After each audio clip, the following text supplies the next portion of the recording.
Hello there, ladies and gentlemen, and welcome along then to round 15 of 17, almost at the end now, of the GPVWC Supercup season in 2015.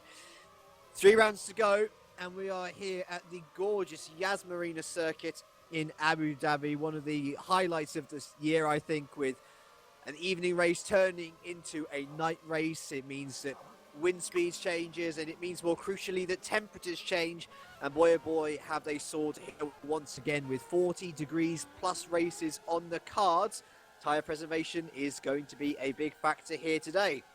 My name's James Kirk, here with a cold, so I do apologise if I sound a little bit nasal today.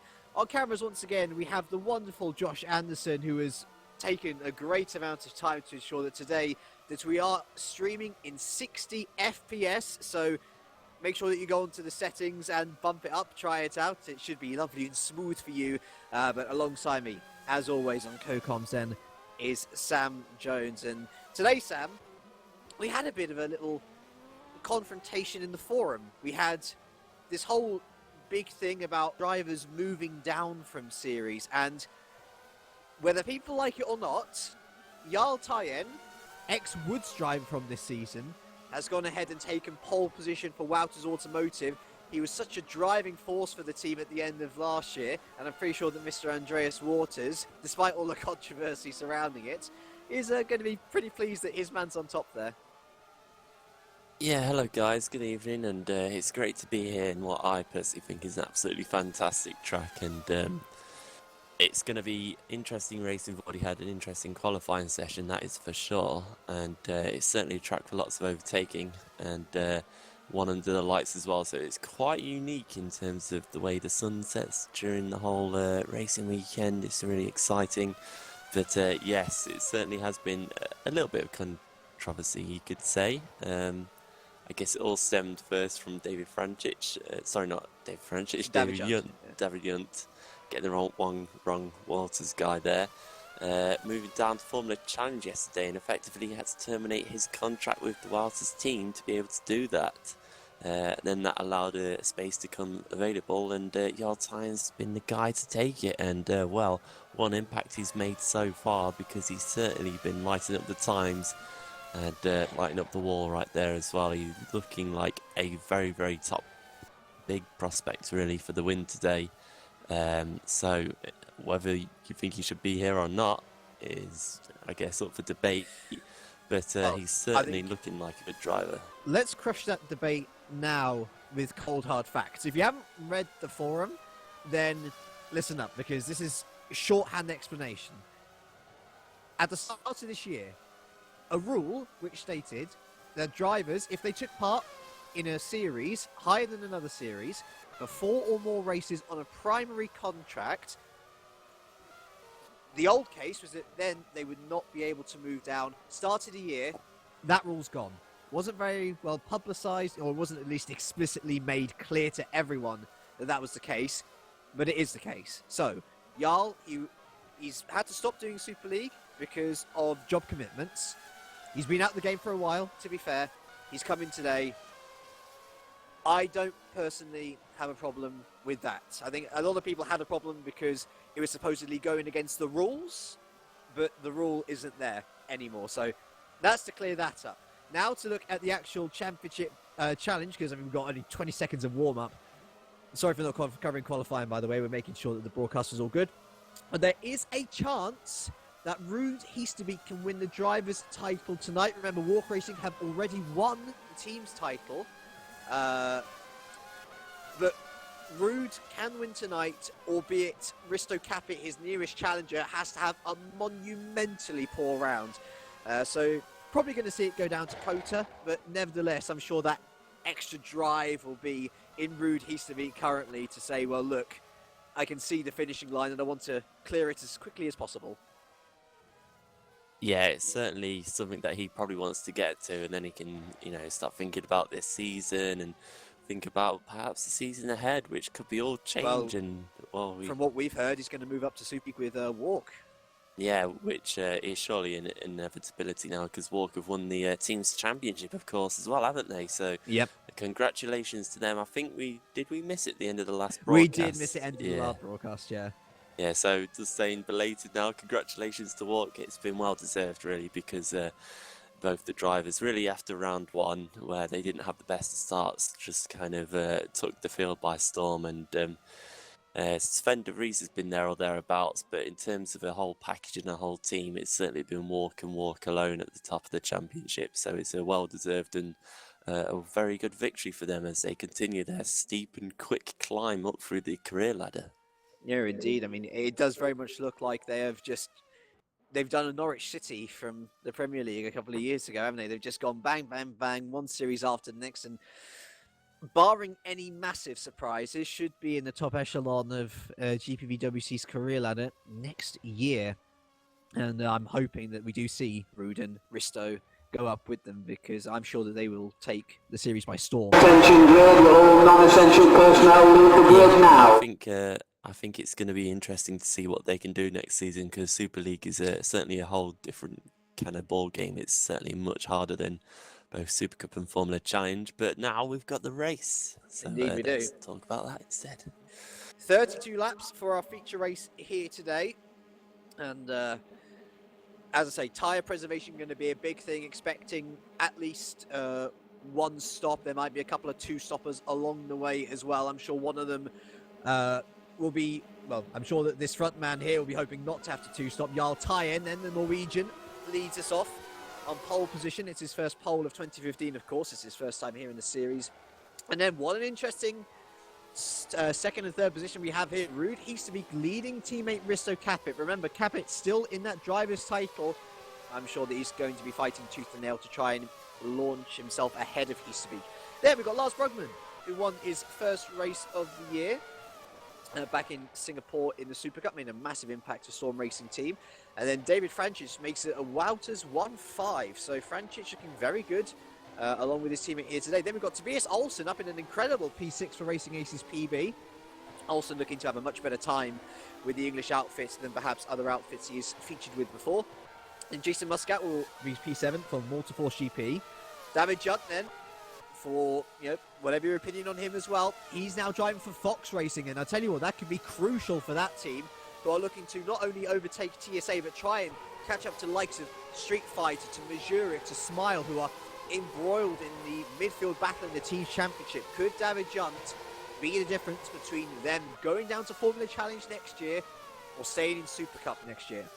Sven de Vries then, third in the Championship, will start P9, and Wright Tulicus will round out the top 10 for Twitch Enterprise GP. We then have Argenis Riera, P11 for Racing Aces PB, with Jonathan Holmes in probably his last appearance in Super Cup this year, P12 for Twitch Enterprise GP. We then have Dennis Jordan, and interestingly, the first of our prime runners for Smile Power Racing, P13, and behind him, Dowie Tapper, P14, also on the prime, so alternate strategies here from the offer, quite well up in the order as well. We then have Wupke Hoekstra, P15 on the options for Mazurek, Adrian McNaughton, P16 for Storm on the options, Roy Vazile, P17 for Fox on the options, and then we have Marcel Rauter, who's had a pretty poor last couple of rounds, P18 also on the primes for Smile Power, so the entire team going for the alternate option. We then have Terence Grech, P19 for Multiforce GP options, Edward Patala rounding out the top 20 for Positive Sim Racing, prime compound tyres for him. Menno Collins, another terrible qualifying, P21 for Satellite on the options. Sam Markham, welcome Sam, P22 for Mazurek Racing on the options. And Gerard Batil, Positive Sim Racing, prime compound also P23 with Sandy Choda, P24, the lone Simcraft here today on prime compound tyres. And then the field is once again rounded out by the STs and Mark Fuller on the options and John McLean on the primes. Yeah, only two cars missing today effectively, and well, to just give you my opinion of who's going to win, I'm going to go for Jarl Tyen here. As will I. Let's see whether we're right. With the lights, we've got 2, 3, 4 and 5, and here for the first time at Yas Marina. We're off and away, and it's a great start from Heesterbeek, but it's a better start from Capit. And it looks like, oh, in the midfield there, a couple of people moving over. Jarl Tyen keeps the lead, but Capit goes wide to turn 1, and that allows Ruud Heesterbeek back up the inside and back up into P2. Holmes has had a great start from P12. He's up into P9, Tulicus out to P12. Jason Muscat in the midfield battling away. He's got past David Francic, who's lost a couple of positions at all into turn 5 and turn 6 here, the chicane. A lot of bandying about here. Everyone trying to get through nicely. I don't see too many worries in the early stages here. I think Roy Vazal's had quite a good start as well. He's up to P12, getting past Tulikas there. Tapper and Jordan Riera down to P16. That's a big loss, I think, as we head down now to the second chicane. Turn 8 and turn 9. Yaltayan going in nicely with Root Eastwick second. I noticed that Batala's a little bit out of position there. De Vries and Olsen going into battle there. Olsen down to P8 from initial starting position of, I think it was P7. So Sven De Vries all over the back of him as well. He'll be wanting to try and lose him as quickly as possible as we head into the third of our chicanes now. Turns 11, 12 and 13. It's a real typical section. You've got to launch your cars across the curb to try and gain time. Xavier Francic there hits the back of Capit before we now head through this wonderful sweeping section of turns 15, 16, 17 as Edward Batala becomes our first retirement of the day, in fact. And now through into the final sector, turns 18 and 19, a double left-hander as Yaltayan increases his lead over Ruhistik behind, and in the final two corners, turns 20 and the tighter turn 21. But it seems like it's all pretty easy going for Jarl so far. He leads at the end of lap 1 from Easterbeek, Brugman, Muscat, Francic, Olsen, De Vries, Holmes and Yunt. Yeah, it looks like there's been a bit of carnage at the back. Both the STs and the Simcraft racing car, Sandeep Choda, are missing wings, so they're really struggling. The Yaltayan effectively leads the race now, even though it's not quite showing up on the time. There's a bit of an issue there, and Batala's actually disconnected. That was his issue. Capit? Oh, Capit went wide apparently. Where was that though? Do we see? Okay, so one of the last corners of the lap, we did notice that Capit falling all the way down there from P3 to P8 then. And he's got Johnny Holmes for close company, though it looks like he's right back on it, attacking Sven De Vries here into our second chicane, turns 8 and turn 9. De Vries goes very defensive, and in fact he goes for a little stab himself onto Tobias Olsen, almost contact between the two. And Capit doing well there to avoid him. To be fair, our timing is a little bit screwed up here because Edward Batala still showing as a DNF, showing leading the race as well, so hopefully that will sort it out soon. Yeah, I think once they catch up to the point where he disconnected, which is just after... Oh, actually, no, we've already gone past it, so I don't know what's going on. I'll probably do it at the line. But it yeah, there we go, like it's going now. Sven De Vries... Yeah, and De Vries is coming under real pressure from Capit here, and Holmes has really got a whole line of cars right up behind him, so he's definitely struggling in these early stages of the race. Well, not really being able to keep with Olsen entirely. He tried to make a move around the outside of turn 11 on Olsen, which is of course that left section, and he just got caught on the curbs as Olsen was entitled to take his line. But it looks like he's able to stretch out the lead once again. Though, that said, the lead is also being stretched out at the front now, 9/10 of a second. Lars Brugman, watch out for him in P3, he's still keeping good taps with the leader. And then Francic and Muscat all on their own pretty much. And then it goes all the way back here to Olsen, who's gone very wide at turn 1. And De Vries is through there into P6, a very easy position for De Vries. Olsen looking to be struggling as he comes under pressure from Risto Capit now as well. Yeah, look at that. He's not actually even defending into the chicane there as Holmes has fallen back. And have I missed something? It was Yunt who almost went to the back of Holmes there. Right, and Verzal I think lost out because of that as well. So the other Fox racing car not having the best of corners right there. But that is actually good for Fox to see where they are in the positions at the moment, both in point scoring positions as Capit's right up behind Olsen. Yep, up the inside, going towards the chicane. This is the best overtaking point on the track. And can Capit get it done? Yes, because Olsen's gone wide and he could actually lose out to Holmes as well. Holmes is going around the outside and he's got it done, yeah. Very opportunistic from Holmes, and now Olsen's got to be very wary of David Junt here, looking to capitalise as well as Yaltayan's lost the lead to Ruud Easterbeek. And they're going side by side through the left section, but Easterbeek's got it. And how on earth did that come about? I'll tell you how. Slipstream, and lots of it. Easterbeek through into lead. The Yaltayan back through, and Ruud Easterbeek goes very wide. And there goes Brugman. What on earth is happening here? What's happened to Yaltayan's speed? He's just lost complete momentum, and now Lars Brugman's into second and attacking him like no one else. Yeah, this is absolutely crazy. Tyron's effectively dicing with the championship battle right here. Easterbeek, although he's got a healthy championship lead, can't really afford DNF because he's struggling in race 2 as well, and that could allow Capit to certainly catch up in the final 2 rounds. So he's just got to be careful here. He doesn't need to win the race today, but he certainly can do, looking at the pace that he's got so far. The top four are all very close together. As a matter of fact, Francic is right there as well. So as is Muscat, yeah. Yeah, he looks like Francic is actually benefiting from probably some of the input that Tynes had on the setup for the Waters team. Olsen in the air. Oh dear, and that would have been over one of the anti-cuts, I presume. Yeah, it looks like Capit's finally got past Olsen. But looking a little bit stringy is our Swedish friend, and now Capit looking on the back of Sven de Vries as well. Tyne, though, it looks like he's lost complete... I mean, I wonder whether it's his tyres going off already. Because, as I say, tyre preservation is a big factor around this track, and, well, if you don't have the correct temperatures on those tyres, then you're just going to lose time hand over fist every single lap. As Jonathan Holmes, I think, just got back past Tobias Olsen, and Risto Capit is past Sven de Vries as well. So that's Capit into P6, Holmes into P8. So it looks like Olsen's going to have a go back into turn 11. Certainly is. He's going to go to the outside. Holmes is going really far to the inside here. Oh, contact, and Olsen, that's a nice move to be fair. Took a nice line, and Holmes has got to be careful for David Junt.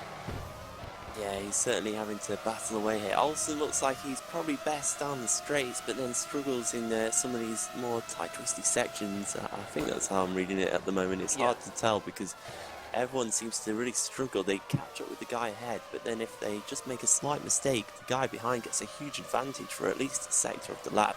And it's creating some absolutely fantastic racing. Tyne's gone wide into the final corner, and Lars Brugman has taken the lead of this race. So Tyne is down to second now, and he's going to have to try and hold off Easterbeek whilst fighting back to regain the lead. Do we have the case here, Sam, of a classic hot lapper? Has he failed to account for the temperatures that this race would bring to his tyres, and is he suffering for that now, do we think?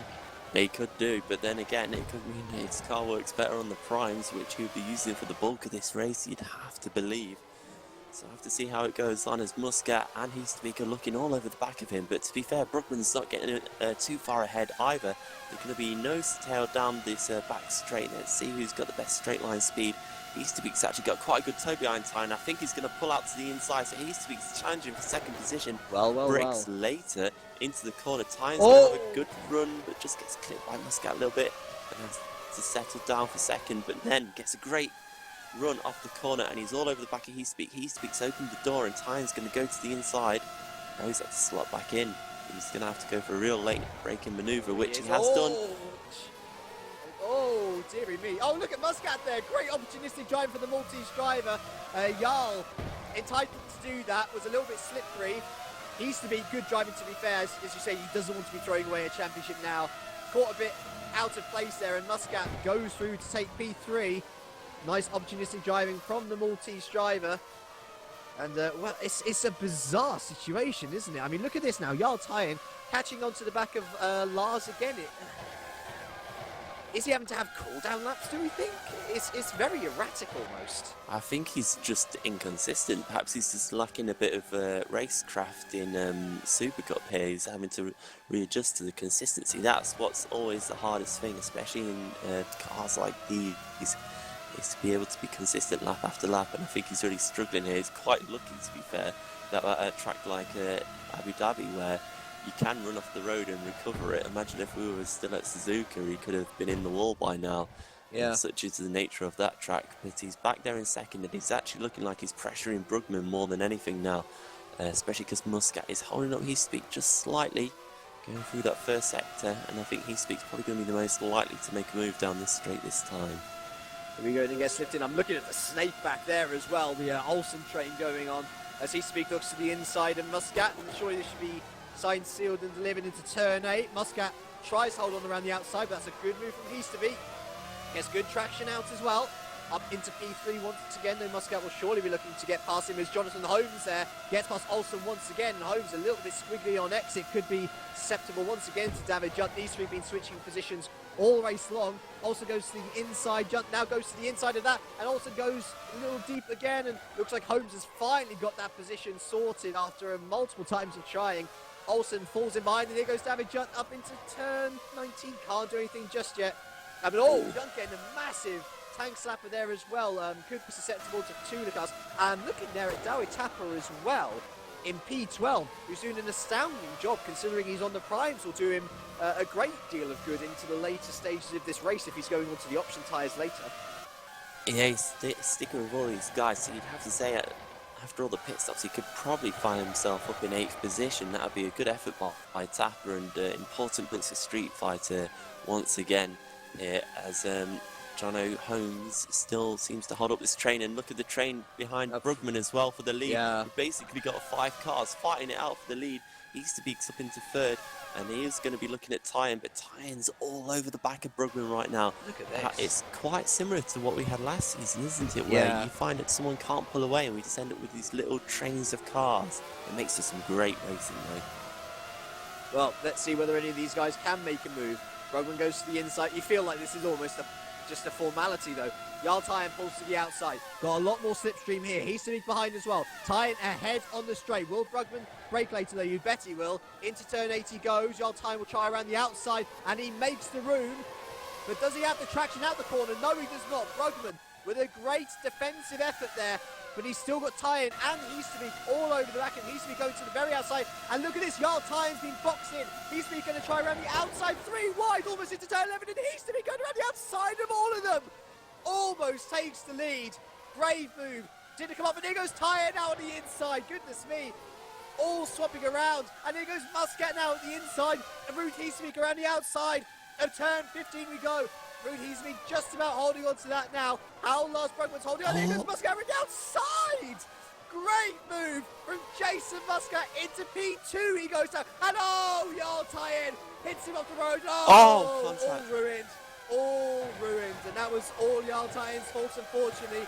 Too eager, went into the side of Muscat, and though arguably that's the correct order that they should all be coming out in, that's given a hell of a reprieve to Lars Brugman, who now has a 1-second lead. Certainly that is the case, but the real beneficiaries have been Risto, Capit and Sven de Vries. They've just waltzed up to the back of this pack whilst they've been battling away and dropping seconds by scrapping with each other so much. Muscat did an excellent effort to gain 2nd position, and unfortunately Tyen kind of tripped up on himself, and Easterbeek perhaps paid a price. Luckily he didn't lose his front wing, so Easterbeek's still in this race and certainly still in the running for a good finish as well. And now he's got his rear gunner, Risto Capit, although to be fair, Capit's going for the championship as well, isn't he? So he's going to be clean with his teammate, but he's still going to be fighting him, no doubt. Look at that, the time's already come down by 3/10 already. And Lars Brugman hasn't helped himself there, going deep into turn 8, and Jason Muscat's right back with him already. Yeah, this is just, it's like Monza all over again, isn't it? It's a case of down the straights, no one can really pull away, and it just reels the whole field back together. Oh, and Easterbeek almost going into the back of Muscat there, and Jarl Tyen now behind. He almost went to the back of Tyen, dived down the inside of him, and now he's up into P3, so Jarl Tyen, the man who we thought was going to be a shoo-in for a win, now off the podium. And talking of that podium, at the very top of it, Jason Muscat all over the back of Lars Brugman again. I think we're going to be seeing some early pitters very soon indeed.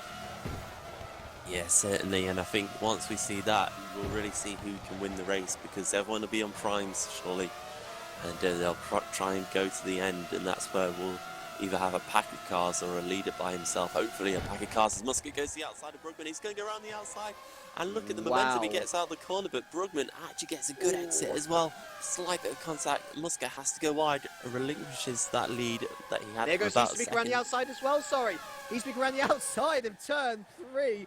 Excellent move from the Dutchman, and he's back up into P2. Oh, Muscat. And was that all of his own doing? Let's have a little look here. Going into the chicane section, and it looked like he got a little clip there on the back of Easterbeek. It is very odd, to be very honest. But either way, down to P9 he is, going past Tobias Olsen immediately though, and Muscat back up into P8, then past Tobias Olsen. But that's obviously not what he was hoping for, was looking for the lead as well. And he's mixing the lead, past Brugman. He got through in the chicane as well. All chopping and changing here at Abu Dhabi. Excellent racing so far. It certainly is. He takes the lead that he's been trying to get. Let's see if he can hold on to it this time, because he's still got Brugman and Time, both very quick drivers behind him. I thought they'd be up there today, and they certainly are.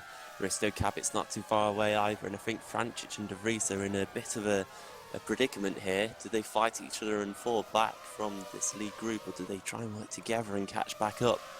Because I think once you fall too far behind, you won't be able to regain the time. We've certainly got a front three right now that are really close, and it's just the slightest of a mistake will cost you a position or two, which is what Heespeak, I'm sure, is very aware about. Oh. As I think someone's pitting already. It's right Tulikas into the pits. Was looking to be struggling, had lost the position to David Junt on that final lap. Very early pits though, and actually Wiley pits. Let's go through our retirements. Had 4 of them already. Edward Batalla, John McLean, Alginas Riera, and Sam Markham. And let's see, where is Tulikas? He's going to be right at the back of the field. Onto the prime compounds though, right? So we'll see what sort of pace he can pull out, and especially in clean air as Jarl Tyne looking down the inside of Lars Brugman at the hairpin of turn 7.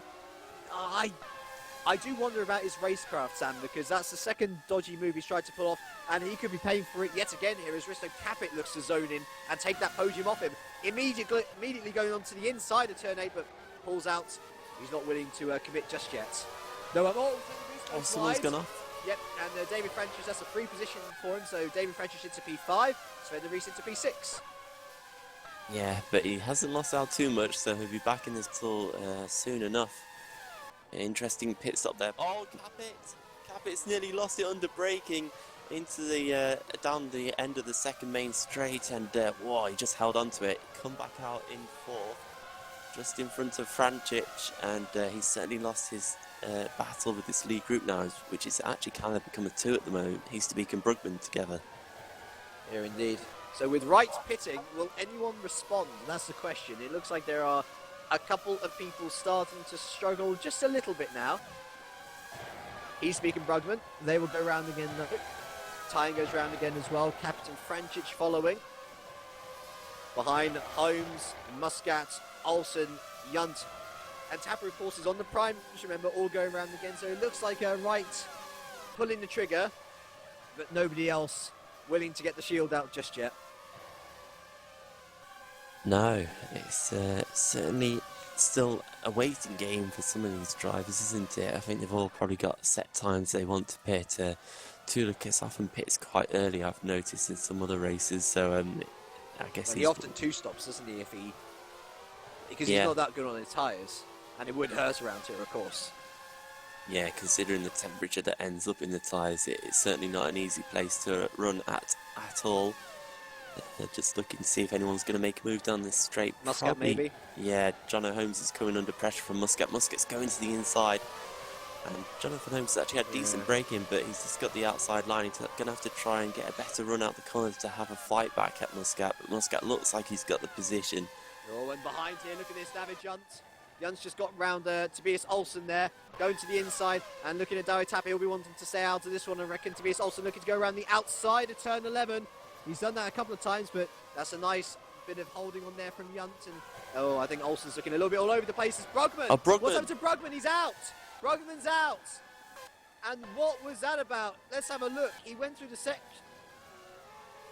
It looks like he's just lost power. Look at that. He came to a stop. How very odd.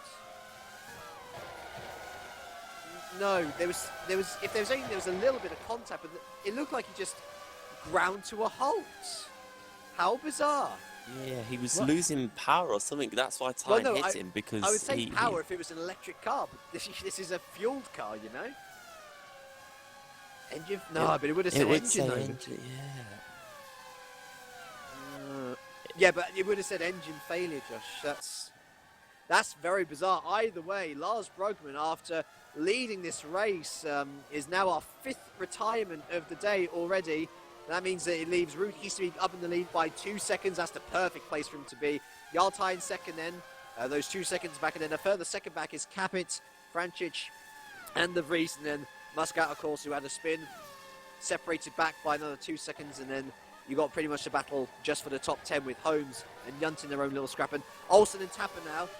It looks like Olsen might be suffering a little bit. Oh, and Holmes round. And that was just all underbraking from Jonathan Holmes, unfortunately, who doesn't lose too much time, but he is down to P10, and yeah, that's very bizarre. Just lost his rears completely, and now that's allowing. Oh, here goes Dawe Tapasori on the inside of Tobias Olsen into turn 11. Contact between the two, but Dawe forces his way past rather nicely, and the Dutchman is up into P8. Yeah, I think his prime's certainly helping him right now as other people start to struggle on the option compound tyres, perhaps a little bit.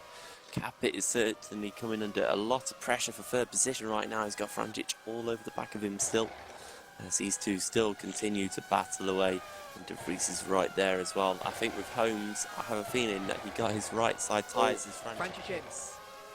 Yeah, I think Holmes quickly just got his right side tyres onto the curbing going into the corner, and that can often help spin the car around under braking. Yeah. So then Frančić becomes our second pitter from the top 10, or from good point scoring positions of the day, and he is onto the prime as well.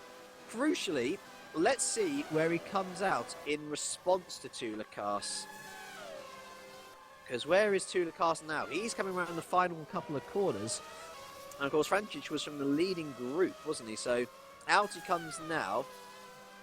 And if anything, it looks like Tulikas has lost time from that overall. Yep, I would say that's a good pit there for Frančić, and perhaps Tulikas' strategy not paying off.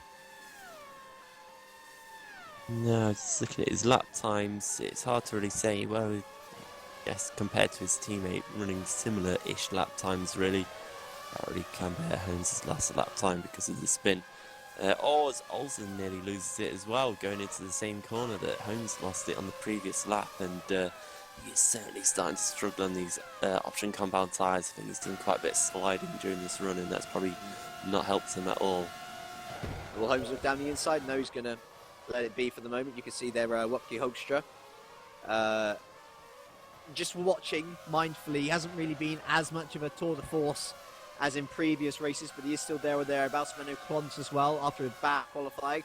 Up into the points again, which I think he will count as a personal victory for himself. Let's have a look though as Holmes is past Olsen there into the double right-hander. Bit of a forceful move. And Tyen is in.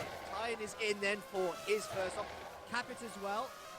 Let's have a little look if anyone else is going to follow them. Holmes round again. Olsen is in. We were expecting that. He was looking very leery on his tyres.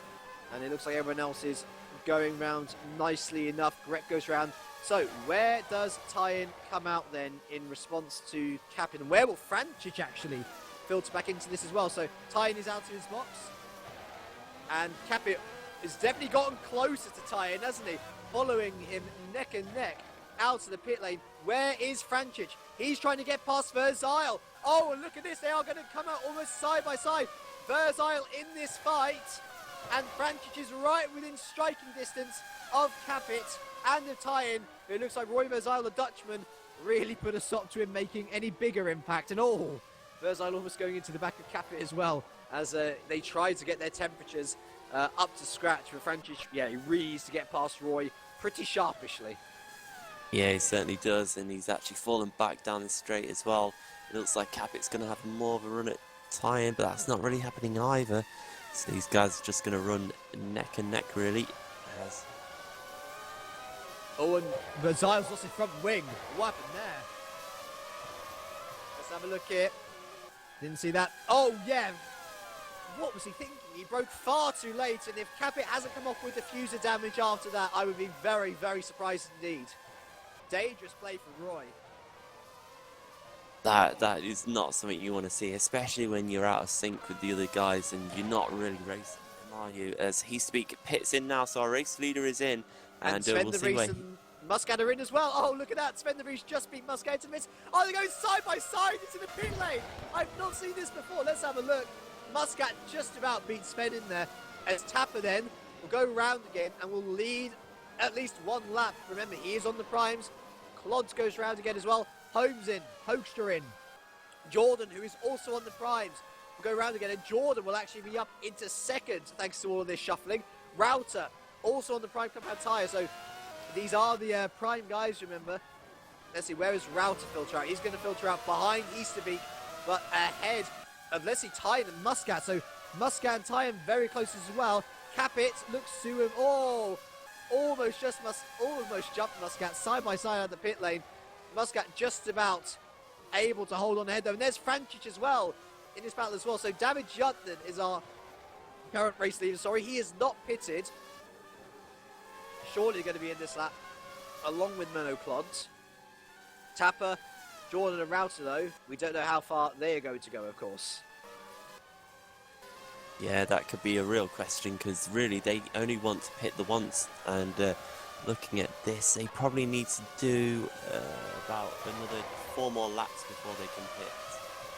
I think that would be a good call for them, as Muscat and Capit are battling side by side now, so Capit's not feeling too much of the effects of being hit up the backside, as he's on the outside of Muscat going into the braking zone. And look at that, it's nearly 2 by 2 as Francic is there with De Vries as well, and they've all come out single file back in the positions they were already in. Capit's actually lost out a little bit, and he's got De Vries and Francic all over him now. Arguably the biggest winner from all of this is Jarl Tyne as David Junt enters the pits then, and I imagine Monoclont follows him in as well. Yeah, arguably the biggest winner out of all of this is Jarl Tyne, who's clearly in second. And, well, massive battle here then for the final place on the podium.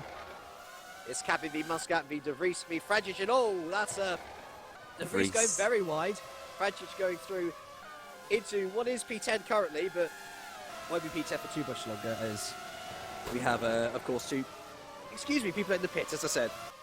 Yeah. I'm very ill, so I apologise. Yunt is coming out of the pits now. They certainly do sound ill, James. It sounds like it's getting worse. And Yunt has come out right in this battle alongside Muscat. So who's going to get the line going into this next corner? Muscat's going to be around the outside. Surely got the momentum. Yunt's going to look for the cutback, but now he's on the outside again. And Muscat just shoves him out wide. We're going to go 3 wide through the hairpin.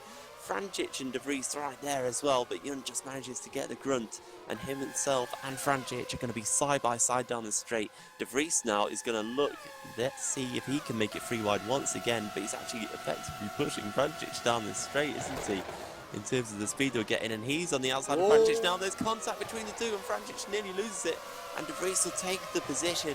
Francic slots in right behind coming out the chicane, and now he goes to the outside of De Vries again, so this battle's still not over, and Yunt is also there. Will he make a move, or will he just sit behind Francic as they're both on the outside of De Vries?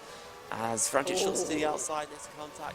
De Vries just holds his line and keeps the position, and Francic just has to slot back in and sit on the gearbox. A great little battle, and De Vries has got it for the moment. It is getting a little bit messy. Yeah, unfortunately. But thankfully all of them staying in one piece for the moment. Must be said actually, David Junt there has pulled a blind of a pit stop. Where was he? He was battling for the lower points, wasn't he? Of the top 10? And now he's arguably fighting for a top 6. He was up there and thereabouts. He was actually in a top 4 battle earlier and then fell back a little bit. And I think he was mainly with De Vries, so he has come out with his compatriot more or less. But certainly still looking good for Wouters, having 2 decent scoring positions in the race at the moment, which will only get stronger once the rest of the field pits. Indeed. So, lap 17 of 32. We're halfway through this race. Your race leader is Dowie Tapper from Dennis Jordan from Rude Easterbeek. Only one of those is arguably in a legitimate position. Tapper and Jordan still have to pit, along with Marcel Router, who currently occupies P4. We then have Tyen, Capit, Muscat, De Vries, Francic and Yunt rounding out the top 10. I'm very interested to see where these prime runners end up. It's one of the longer pit lanes of the year. It's one of the longer pit lanes of the year, Abu Dhabi here. And it's more 25 seconds to 30 seconds. So looks like these prime runners might be in and around the top 10 actually if they keep up this speed. Yeah, they should be there or thereabouts. They'll probably actually come out around Holmes, more or less. I think Tapper's looking the best, really. Jordan's looking more under threat. Tapper is certainly going to get a good run because he's effectively 9 seconds ahead of anyone else and 12 ahead of the first guy on the prime tyres that's already pitted. So, yeah, I think he'll come out actually in about 8th or 9th position. So it's looking good for Tapper and only getting stronger and stronger. And he could pick up more positions because he's going to be on the quicker of the 2 tyres at the end of the race on lighter fuel as well. So then, when do we expect these prime runners to be in? That's the big question. Is Muscat's going into the pit lane? Why? The drive-through. It looks like it, doesn't it? As I notice Holmes and Hoekstra getting very close. Yeah, it looks like a drive-through there for Jason Muscat. He was battling De Vries, of course, going in Very and out of the interesting. pits, wasn't he? They were side by side. Very That interesting indeed. Might just caught him out. Yeah, and we've also had our sixth retirement of the day, sorry. Gerard battled with a proper engine failure there. But looks like, I was going to say De Vries, worth looking at De Vries and Francic probably, because those two along with Junt are pretty close. Holmes and Hoekstra close behind as well. I'm pretty sure there might be a switch for position there. Francic to the outside of De Vries. And into turn 8 we go. Will Francic brake later? Yes, he will. Contact between the two. Yet again, though. And further contact. Francic running De Vries off. Oh! Dearie me. Well, I'm not saying what Francic did there was right, but neither was what De Vries did there was right. And ultimately, the biggest beneficiary from all of that was David Junt, who gains a position. Francic back through on him into P7 there, but that was not what we want to see. And I'll tell you what, those two have been looking like they were going to flare up for a couple of laps.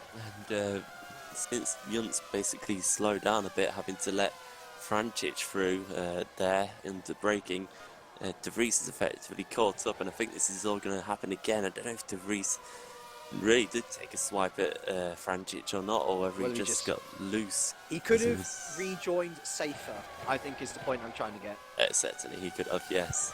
But it's quite funny, something I've just noticed, that even when they're in different teams, Francic and Junt are still together. You can't separate them, can you?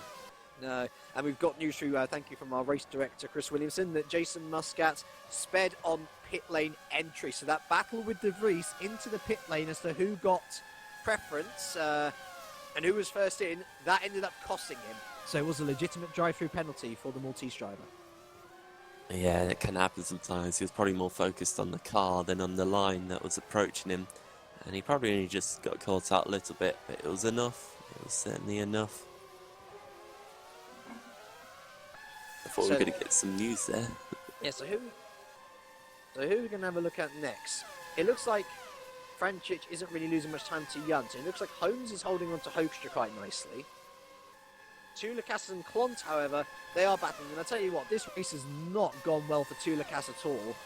Pitted early, might have to pit again, and he's only P13. And lost another position there to Menno Klont.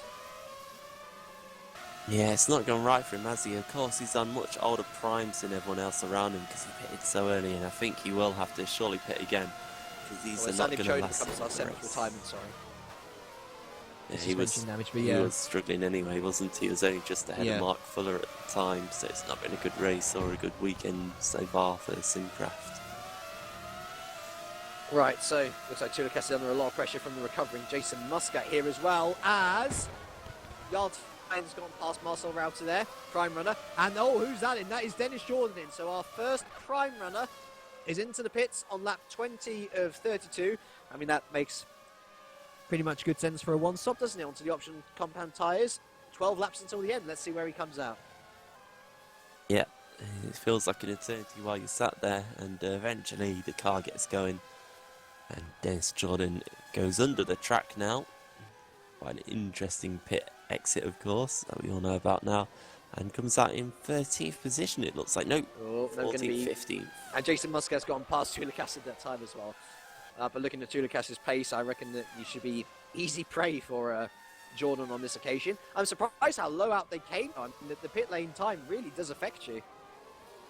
It's a long one, isn't it? I think you lose a lot of time going under the pit lane at the exit as well, as Tulikas is still looking at Muscat, but really to no avail. He's not got the grip in his tyres, and he's not going to be able to keep up with Muscat once we get the more tight and twisty sections of this track. Looks like Muscat's looking at Klont actually as well. So it should be an interesting battle to come there. So we now look to Tapper and Rauter to see when they come into the pits, of course. Looks like Junt and De Vries is still close. Holmes has decided to pull away from Hoekstra. Olsen's on his own. And there's Muscat around the outside of Klont. That was a very easy move. So Klont, back out into P13. Yeah, so he's Oh, even, sorry, Puto. 12 sorry. it is, yeah, sorry. As yeah. Tapper's in. Tapper is in. And I imagine we might get Router in as well. Yes, we do. So all of our prime runners are now in and shall be coming out soon. So Rude Easterbeek retakes the lead of this race. Yarltine goes through to second, and that was a much shorter stop for Tapper than it was for Jordan. He's going to be coming out in the top 5, Tapper, if anything. Yeah, probably no damage for Tapper. There's going to be a whole gaggle of cars. Here comes Yunt. As Francis is in as well, apparently. And look at this Tapper. Is he going to jump? He's into P4, Dowie Tapper. Great stop. Great strategy from the Street Fighter driver. Of course, we saw him in P8, didn't we? When Yeah. he was still on the primes before everyone started pitting anyway. So he's actually jumped about 4 positions in the pit stops. Yes, it's helped that some of the other guys ahead have had a few issues, but that is excellent performance. And now we'll see what he can do on these tyres, whether he can maybe close down for a podium. And what of Marcel Router? Well, Router is actually back out behind his teammate Dennis Jordan, which was to be expected. But look at that, Jordan now on the back of Tulaka. So I reckon they're going to be early positions. And I do wonder, Frančić is back out onto the option. So Frančić did have to 2-stop ultimately. I'm wondering how this is all going to pan out, to be honest, because we've only got 18 runners left. Versailles a long way off. But could we have people falling out the points just because they got to stop again? It's a possibility, as De Vries has got past Damage Hunt in the time that we've been away, and he's through into P5, Damage Hunt down to P6. But they are going to have to be very, very wary that... Well, actually, no, it's not going to be them who's going to be wary. It's going to be the likes of Capit, Tyne and Easterbeek who've got to be wary, because Tapper's on the alternative compound now. Yeah, I think Tyne and certainly Easterbeek got a bit of a buffer, but look at that. There's only 2 seconds between Tapper and Capit, and Capit's tyres are only going to get worse and worse. Of course, Tapper's will as well, but this is the best opportunity Tapper has right now of getting a podium position for Street Fighter towards the end of this season, and what a result it would be. I think it would be a popular one all the way down the grid if this were to happen. Yep. It's certainly an opportunity that he's going to have to take. He just needs to put in some clean laps now to try and put the pressure on Capit. We've had our 8th retirement of the day now. Mark Fuller retiring at the second of the STs. Really not looking good for them. They did score. In fact, Mark scored his first point in the Super Cup this year last time out, but once again, not going to plan at all. And neither is my nose as well. It's getting worse. It's getting worse. As there's a great scrap going on now for P11, 12 and 13. Tulacas still just about holding on to P12. Must be really frustrating Dennis Jordan, who's on the quicker compound of rubber. And he's not able to make any use of it because Tulacas and Clont are proving pretty big blockades at this moment in time. In fact, Tulacas is getting on the outside of Menno Clont now, around the outside of turn 8. This is not Dennis Jordan's battle that he wants to be in. No, he certainly doesn't want to be. I'm surprised Tulacas is still doing so well in these tyres. I thought he would have disappeared now. But here comes Jordan. He's going to look to the outside. We're going to go 3 wide down the straight towards the chicane. And Jordan actually thinks better of it. Oh. Probably a good idea, but still contact anyway with Tulacas. He tried to get the undercut and Clonton. I don't think he'd quite realise that Jordan was going to be there on the apex of the corner. Thankfully, all 3 coming out unscathed, though. Good to see good scrapping, even for shots outside the top 10. And whoa, Tulacas down the inside! Oh, my word. It's always very scary when 2 drivers go side by side, but Tulacas almost looked on the very edge. Either way, despite how bad his tyres may be, is all Clont just clouts the wall there on the outside of turn 19. Yeah, Tulacas making his way through the pack, and if anything, it looks almost like it's completely switched between the 2 of them. Now Tulacas on the offensive, Clont on the defensive, and as for his teammate Jonathan Hoves, he's just lost P7 to Wupke Hoekstra further up the road. Hoekstra with a late surge as we enter the last 10 laps of this race. Yeah, it's quite actually incredible by Hoekstra. I was talking to him yesterday and he said to me, please don't have a go at me on the broadcast because I hate this track. I don't like how hot the tyres get here and I just cannot do this track at all. And look at him, he's up in 7th position, which is a truly incredible feat. And De Vries has gone off the track there. He went wide to turn 8, further up. And that's going to allow David Judd back through, surely, the Swiss driver, going back into P5. This will be Fox's highest position of the year if they can hold it. It'll definitely take them past TSA Racing for sure. I mean, of course, the question is it too little too late at this stage? Yeah, they're not going to catch anyone else, that's for sure. Yunt can win all the races for the rest of the season. They probably still won't catch anyone else. But it'd still be good points nonetheless, and I think it is important for them to get past TSA and really cement that ST won't be getting ahead of them in the championship either, unless they sign like Peter Burlack or someone like that out of the blue, which I can tell you won't be happening. But Nope. that would be certainly interesting nonetheless, and Yunt is still looking pretty good here. Just watching him, he's actually pulled away from De Vries a little bit now, so hopefully he can try and cement this 5th position while just ahead of him. The battle is certainly closing up for third. Chulikas in, and almost goes wide of the pit lane entry. But yeah, I thought that might happen. That might actually why the pace actually came to him, because he had less fuel. And so surely that's going to see Chulikas out of the points. He's got 8 laps to try and get back in. Norton and Grech are going past him, so all pants down for Chulikas, unfortunately. Oh, someone's been disqualified, I think. Terence Grech. As Terence Grech has been disqualified. Why? Let's have a look here. Hit the anti-cuts coming out the penultimate corner, came across the start-finish line, and I guess he hasn't served a penalty. He hasn't served a penalty, surely. Yeah. Yep, it must be. So, Terence Grech, a disqualification then from the Abu Dhabi round here, and that could mean if Chulikas gets on his bike pretty quickly and gets motoring, he might just be able to secure a point if he's lucky. It's either that or he's going to be the unluckiest guy in the world, because there's hardly anyone else left. I mean, Roy Vasal's behind him, last on the road. He's so far behind because he lost that front wing that he's in just driving around for fun now. It's been such a rate of attrition this race. There are still good battles going on, and they're all 2x2. Holmes has not let Hoekstra go since the Dutchman overtook him. We've also got Muscat v Olsen very close for P9 and P10. And the Alpha P11 is pretty hot as well, with Clont on the primes. Clont still ahead of Jordan there. And don't, of course, forget that Yunt and De Vries further up the road are starting to close together as well. Lap 25 of 32 here. And the Supercup Abu Dhabi Grand Prix. If you've just joined us, we've had 9 retirements out of 25 drivers so far. Been a real race of attrition. Only 2 people not scoring points as of now. Roy Vasil and Wright Chulikas. Roy after having to replace the front wing, and Wright after having a 2-stop strategy go wrong. Ruud Hiesterbeek, though, he leads by 3 good seconds from Jarl Tyen, who himself is a good 8 seconds ahead of Risto Capit in third. Remember, Ruud Hiesterbeek did have the possibility to win the driver's title going into this round, but I think with Capit securing a P3 here, probably going to be unlikely. Real star of the show so far must surely be Dowie Tapper, starting on the primes from the midfield through to P4. And, well, talking about close battles, Jonathan Holmes is back past Whoopie Hoekstra. These two having a great scrap this race. Yeah, certainly. It looked like Holmes was out of it a little bit, but he's got the position back, and I was just looking there, I thought something else was going on. De Vries is still over the back of Yunt as well. Oh! There is something, isn't there? He wrote very late, Hoekstra. Alright.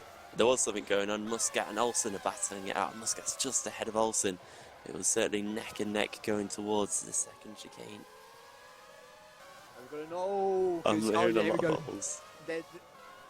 Yeah, Clont. Oh, De Vries and Yunt. Is that getting close? It's not. It's a very close fight, but not. They're not going for moves yet. Someone who is going for moves, though, is Dennis Jordan. And Menno Clont, he must be sick of Menno Clont right now, because he's been holding him up lap after lap. So much so that Marcel Rauter and David Franchich in P13 and P14 have started to catch up to him hand over fist. Gotta make the move count now. Yeah, I was just looking here. The South has nearly binned it and nearly ended his race, recovered it, got back on the track. Oh, Jordan around the outside of turn 1. Not able to do that. It's very difficult to take people around the outside of turn 1, to be fair. It does not favour the outside line. And Clont's still holding on to that P11. A valiant effort considering he started P21, of course. Yeah, it certainly is. And let's see if he can hold on to that. He's also got Rauter and Franchich closing up behind as well. We could have a 4 And it looks like it is going to be a 4-car battle for this 11th position, so that's going to get very spicy in the final few laps as Tapper continues to close and cap it. I keep coming back to this and keep looking at it. There's only 3 temps between them now, and Tapper is certainly within the slipstream. I reckon next lap we could see him manoeuvre for the final podium position. Well, let's see. I mean, you can see how much more confidence he has through that section already. Almost pushing Capit around turn 19 there. Let's stick with this battle, shall we, as we head around turns 15, 16, and now into turn 17. It was turn 14 where he was pushing him around. Very close, isn't it? And I do reckon that it's what, lap 26 or 32, going to be going on to lap 27. This is surely going to be one of Tapper's easier moves in his career, because Capit just has no grip, no pace, all understeer. Yeah. He's going to have to go defensive, and here we go. He might have a move into turn 1. Tapper's right in the back of Capit. Will he make a move? No, I think he thinks better of it. He knows he's got better overtaking opportunities around the rest of this track, and he's just going to follow Capit and probably cruise around some of these corners. He's got that much grip. Down turn 3 we go, and into the first chicane, into turn 4-5.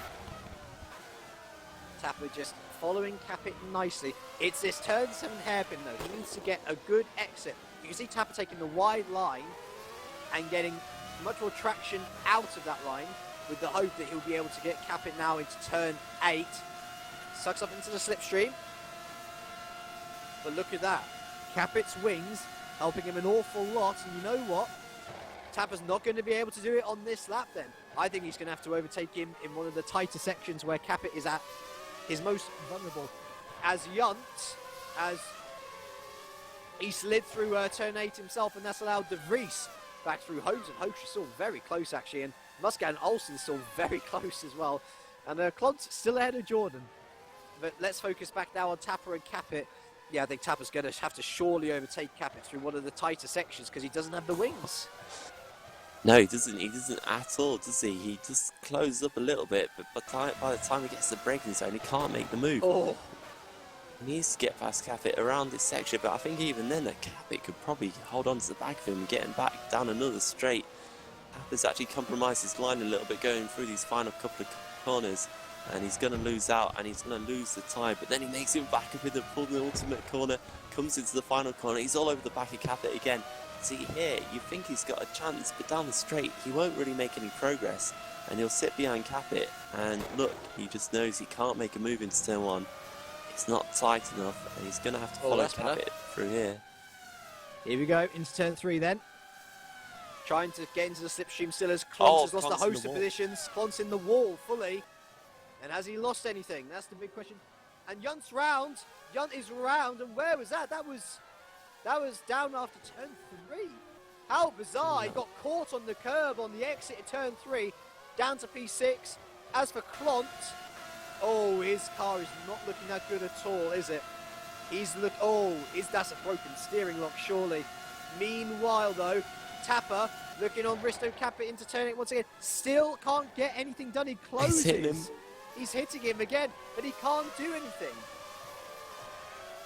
He can't get the traction out of the corners. He's got the grip, but he doesn't seem to be. I think he's just getting perhaps a bit too excited with the tyres and lighting them up.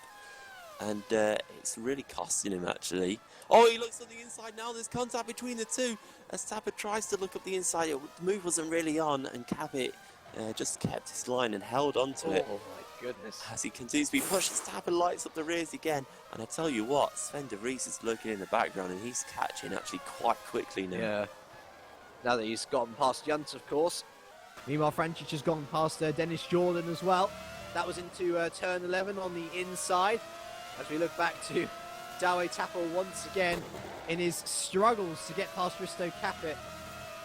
Where does he have to just do a make or break move, Sam? Or if you were him, would you just take the points from fourth? Well, we're going to find out. He's going to go to the inside here at turn 1, and he does break later, and he does have it this time. Dawe Tapper through into P3. Good traction on an exit as well, and surely that should be game, set, and match for the final place on the podium.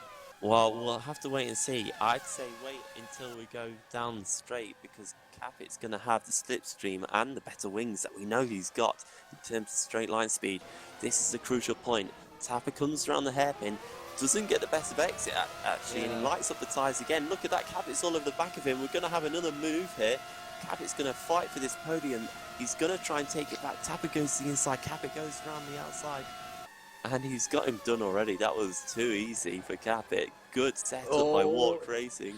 And Tapper's going for the inside though. Contact between the two.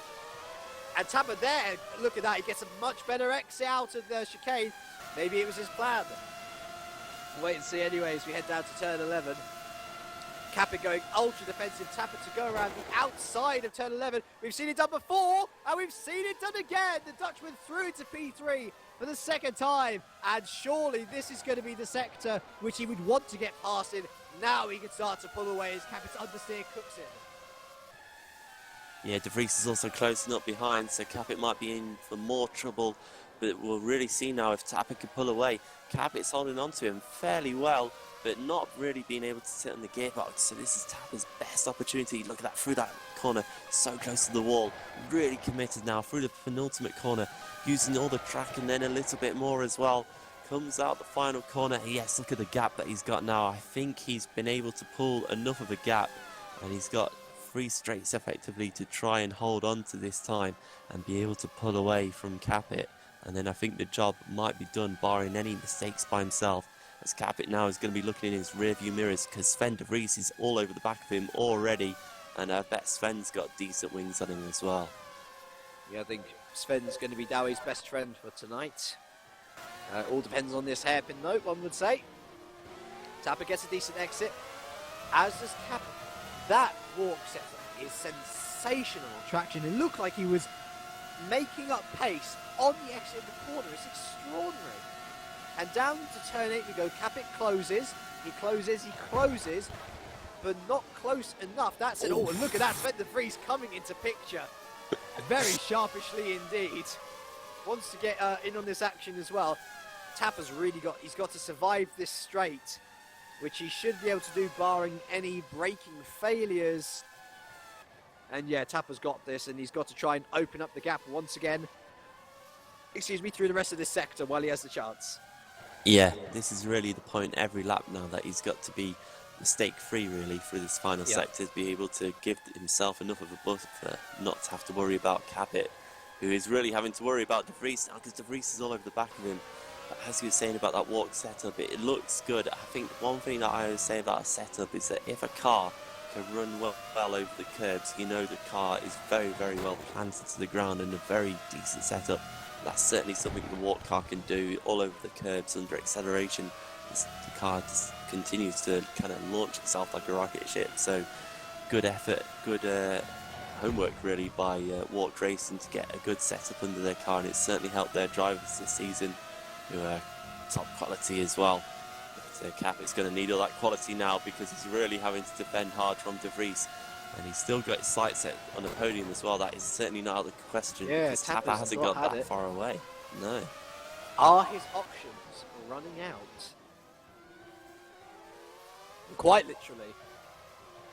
I'm just looking. He pitted at the end of lap 20. Just think about how much the option runners have started to struggle on lap 12, and here comes Capit now on the outside into turn 8. Will he brake later? No, Tapper brakes very late himself and holds onto the position for now. But look at that, Capit almost pushing Tapper round turn 9, and surely a move is going to be coming up at turn 11. Sven De Vries in the background, watching, waiting, seeing if he can take anything out of this battle as well. Capit around the outside of turn 11. Tapper brakes late though, but he brakes too late, and he has to go over the anti-cuts, and Capit takes the position, and he slots in just ahead of De Vries. But that was good persistence from Capit. He's back into the podium.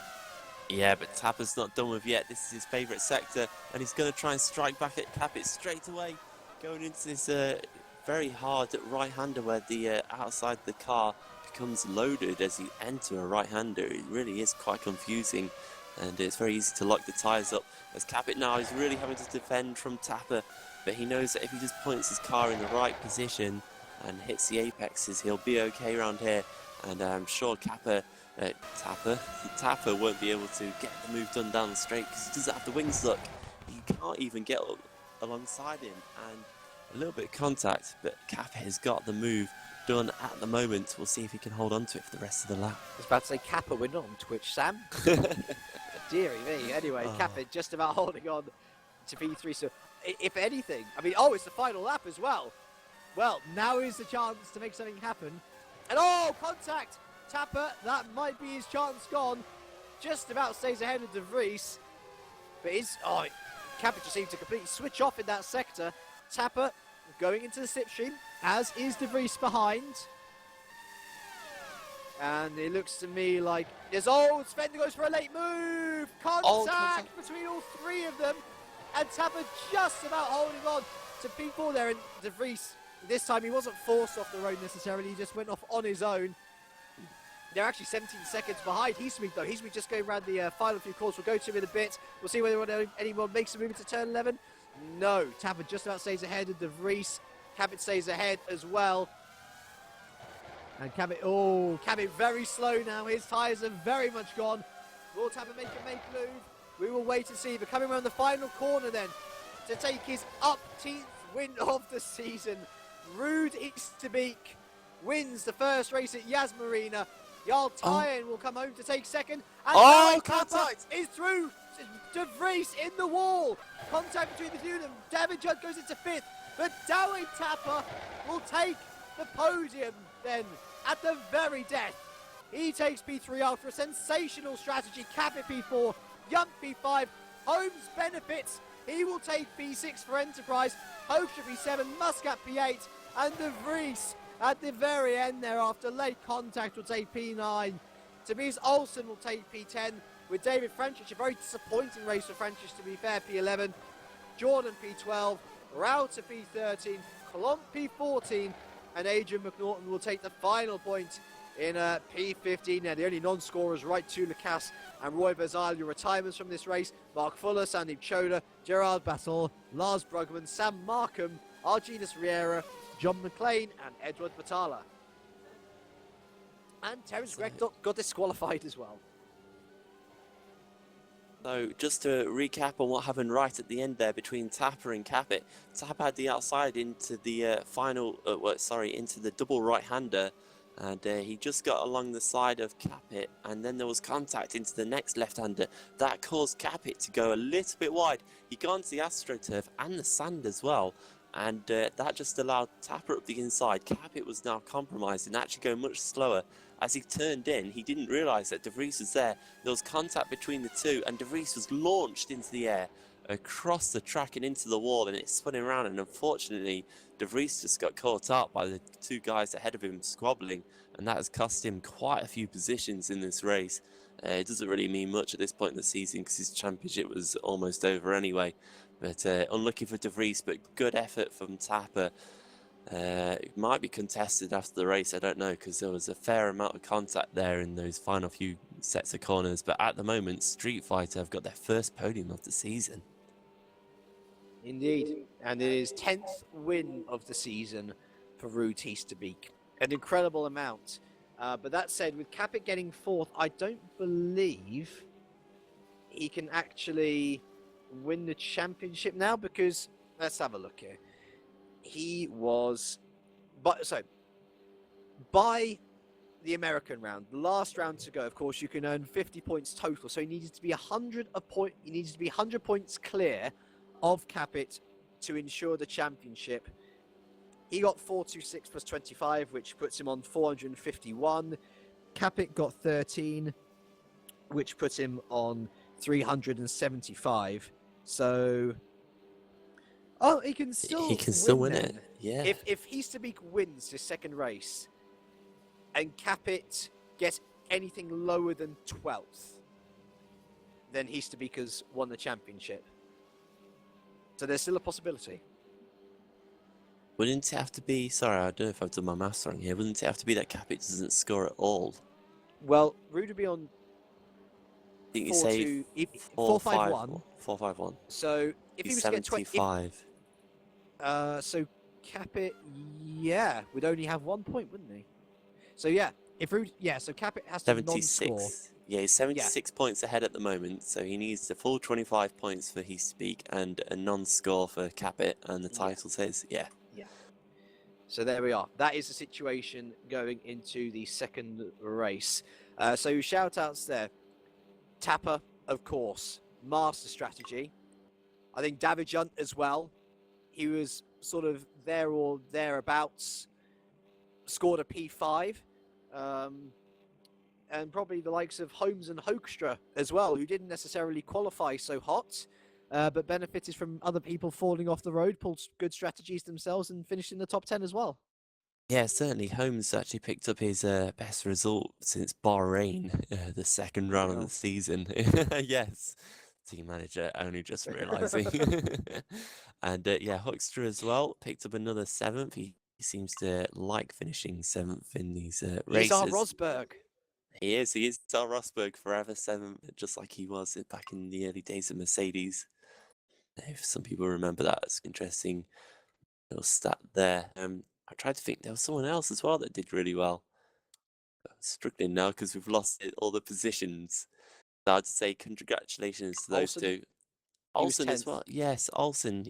You don't really see Olsen always up in positions like that, and he hasn't really done that much in the way of races this season. I think this is only his 5th round that he's done in Super Cup. Yeah.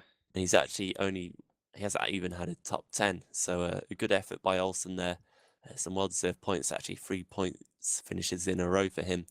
And also, I guess, just finally to round up, congratulations to Easterby, because that's his 3rd win in a row as well. It is, yes. So it's a great point in the season now to become very, very dominant. And I tell you what, tell you what, going to be interesting to see how he deals with this. Full reverse grid of 10. Of course, if you're new with us for our sprint race, which today is 18 laps in length, we have a reverse grid of a random number selected between 6 and 10. We got the maximum, so it's Olsen on pole, Sven de Vries 2nd on the grid, handing him a win on the plate almost. You could say that, but we know how easy it is to overtake here. I think that's probably the best way to put it. I can't believe I'm saying that about Abu Dhabi, because in real life it's not that case at all. No, it's not, but here in Supercup, I remember last year how incredible the battles were. I said it was one of the best races I saw ever at that point. It turns out Monza this year was probably the best race I've ever seen. Lars was a disconnect. But he pulled over. Yeah, he definitely slowed down, because when we get a disconnect, usually the car just moves off the track, doesn't it? It just kind of slides away into the sunset. It struck me because he pulled over in exactly the same place that Hamilton pulled over in that race for McLaren. In one of his last races for McLaren, do you remember when Raikkonen won? Yes, I do. That was pulled a over crazy in race, exactly the same place. That was also the race where, was that in 2012, where Vettel nearly threw away the title? Or was that 2013? 2012, Vettel had to fight back for the title, didn't he? Yeah, it was 2012, yeah, wasn't it? He started from the pit late, didn't he? Yeah, and then he nearly binned it under the safety car as well, I remember that. That was quite a comical moment. Yeah, he managed to pull it back. That was probably what won him the championship that year, really, that race alone. And that performance, it was truly quite incredible to see. So then, looking to race 2, there are only 2 people who stopped who were anywhere near points or in points. That was Francic, who finished P11, and Tulakas, who finished out of the points. Surely, by that merit, option would be pretty suicide for this track for race 2. Yeah, I think in terms of the pit lane time, it's not something that you want to do, and especially since it's very hard for the cars to spread out here, because everyone tends to stay fairly close together. How many laps is this second race? 18. Oh, it's gonna be primes all around, I'd have to say, because we were looking at 14 laps most for option compound tyres, and even then, most of the drivers on them are starting to struggle. So I think a prime tyre, 1-stop race, 0-stop race, no stop, 1 stint, just primes all the way through, will be the way to go. And if anyone doesn't do that, they're not going to have a good race. No, indeed. No, indeed. Oh, dear me. So we are almost at the end of this season, Sam. Can you believe it? We've got 2 more rounds, the Circuit of the Americas and Interlagos, and then we're done. And potentially onto our Factor 2 then. Yeah. since I we might got cry. some time, yeah. It might be the last time I ever even use R Factor as a game. Oh, it'd probably be the same for me as well. It's going to be massive. Yeah. But Might have here's to have the a thing. funeral. A funeral. Yeah. We'll wait and R see. Factor in the recycle bin. Just I'm play sure some there music in the background. I'm sure there might be something in the works as like a last hoo-ha series. But what do we think is going to change between this year and next year? We don't know what mod it's going to be. We don't know what tracks there are going to be. We don't know if there's going to be any changes to the actual rule set itself. But just looking at the handling of R Factor 2, do you see any drivers here who will definitely be here next year excelling on R Factor 2 next year? Do you think it's going to be completely jumbling up the field, or do you think it might even be just more of the same? It's quite interesting, actually. I think one good guy to really talk about is the guy who's probably going to win this championship. That's Ruud Heestebeek. He does do R Factor 2 racing as well outside of GPVWC, and he's not too bad at it either. He's not the best. Yes, I've seen. But he's not bad at all. That's certainly the case. He's very consistent, and usually he tends to not qualify that well. I think that's perhaps where he struggles a bit, is the outright pace in R Factor 2. But he's extremely consistent, and that really helps him get some decent results when he does race there. So I think for someone like him, it'll be a good game, because I think he is a very smooth driver, and he's not actually that aggressive. When you watch him, there's certainly a lot more drivers in this field that are aggressive. Well, like one thing... me! Controller for the win. Oh yes, that's certainly not a game to be playing. I think you're going to have to invest, James, if you want to take Oh, part. it's all right. I'm doing touring car racing elsewhere. That's okay. On R Factor 2, not doing too bad. One thing I would like to say, though, about R Factor 2, and I have brought this up before, that we're going to see a very different style of racing next year. That's the thing, is racing. You can no longer hit people effectively, as we see quite often in this, just because of the fact that you can get away with making such close contact. In R Factor 2, if that happens, either one or both of the cars are going to go spinning, and most likely there's going to be bodywork strewn all over the place as well. And that might be tightened up a little bit with damage constraints. It might, make it a bit harder to damage the car in Formula Challenge. I wouldn't be surprised to see that. But certainly it's going to be either drivers going to have to calm down and get a bit more cleaner in their racing, or we're going to see quite a bit of carnage. Fascinating. I mean, I can certainly say from experience, watching other leagues transfer over to R Factor 2, there's an initial period of, oh my god, what have we done? Yes, especially in the first lap of the race. First laps are like, oh no. But then it gets better. It gets better. It does. Attention grid, will all non-essential personnel leave the grid now. Not just the admins and the drivers, but the community as a whole. They need to be wary. They need to be wary.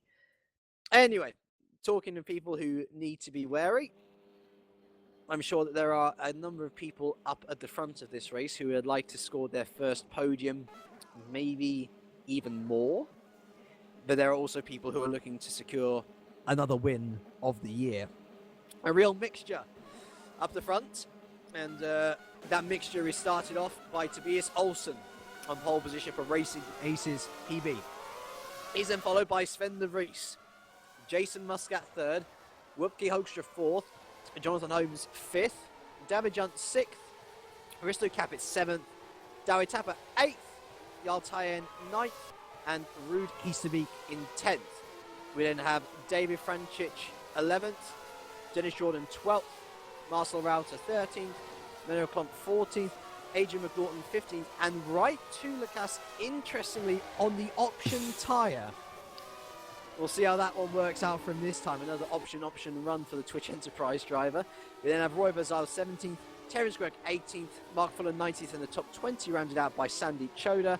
And it looks to me like Wright is the only man to be on the option compound tyre, as Gerard Battles P21, Lars Brugman is P22, Edward Battal is P23, and Rob Mason rounds out the field in P24. Yeah, but they might have left and rejoined during the race. But anyway, thoughts on the field, Sam, and who are you picking as your prediction for race winner? What was I going to say? I guess one thing that's interested me is Gretsch has maintained his position where he retired, even though he got disqualified. So the admin have been very nice to him. I guess race control has been very nice to him to give him back the position that where he effectively stopped racing.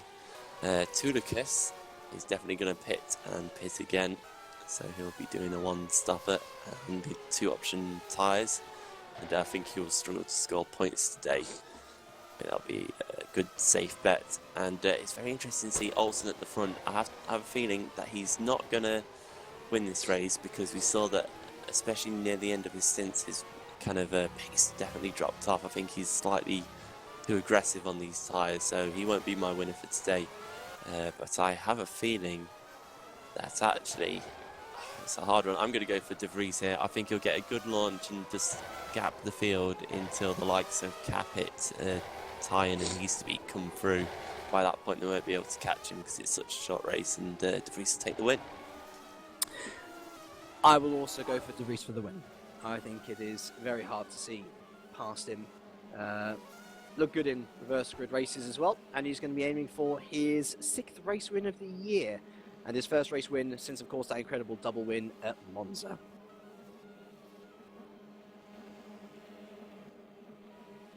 You can never count them out for sure. As we have 1, 2, 3, 4, and 5 lights in here for the second time at Yas Marina. We're off and away, and it's a slow start for Jason Muscat there in P3, and Jonathan Holmes gets a lightning start. He's straight through into P2. Olsen as well, and also goes wide. Holmes has to check up, make sure he doesn't run into Olsen, but a lightning start from Jonathan Holmes, is already looking to take the lead in this race as we head through turn 3. Jarl Tyen with a decent start. Ruud Heesterbeek, where on earth is he gone? He's down in P14 as Holmes goes wide there at turn 4. And Jason Muscat there taking good advantage, and people trying to force their way up the inside. Holmes there getting a little bit caught up, but Muscat with some good opportunistic driving now on the front foot. Now trying to take the lead in this race as we head onto the back straight for the first time this evening. Hoekstra 4th, De Vries 5th, Jarl Tyen in 6th, with Capit 7th. Who else has made a good start? Manu Klons up to P10, decent start. Right, Tulikas up to P12 as Muscat's taking the lead of the race around the outside turn. A contact between the two. Contact again between the two. Muscat taking the lead though, as we have Holmes and Hoekstra who are going to surely try and get into the slipstream here now.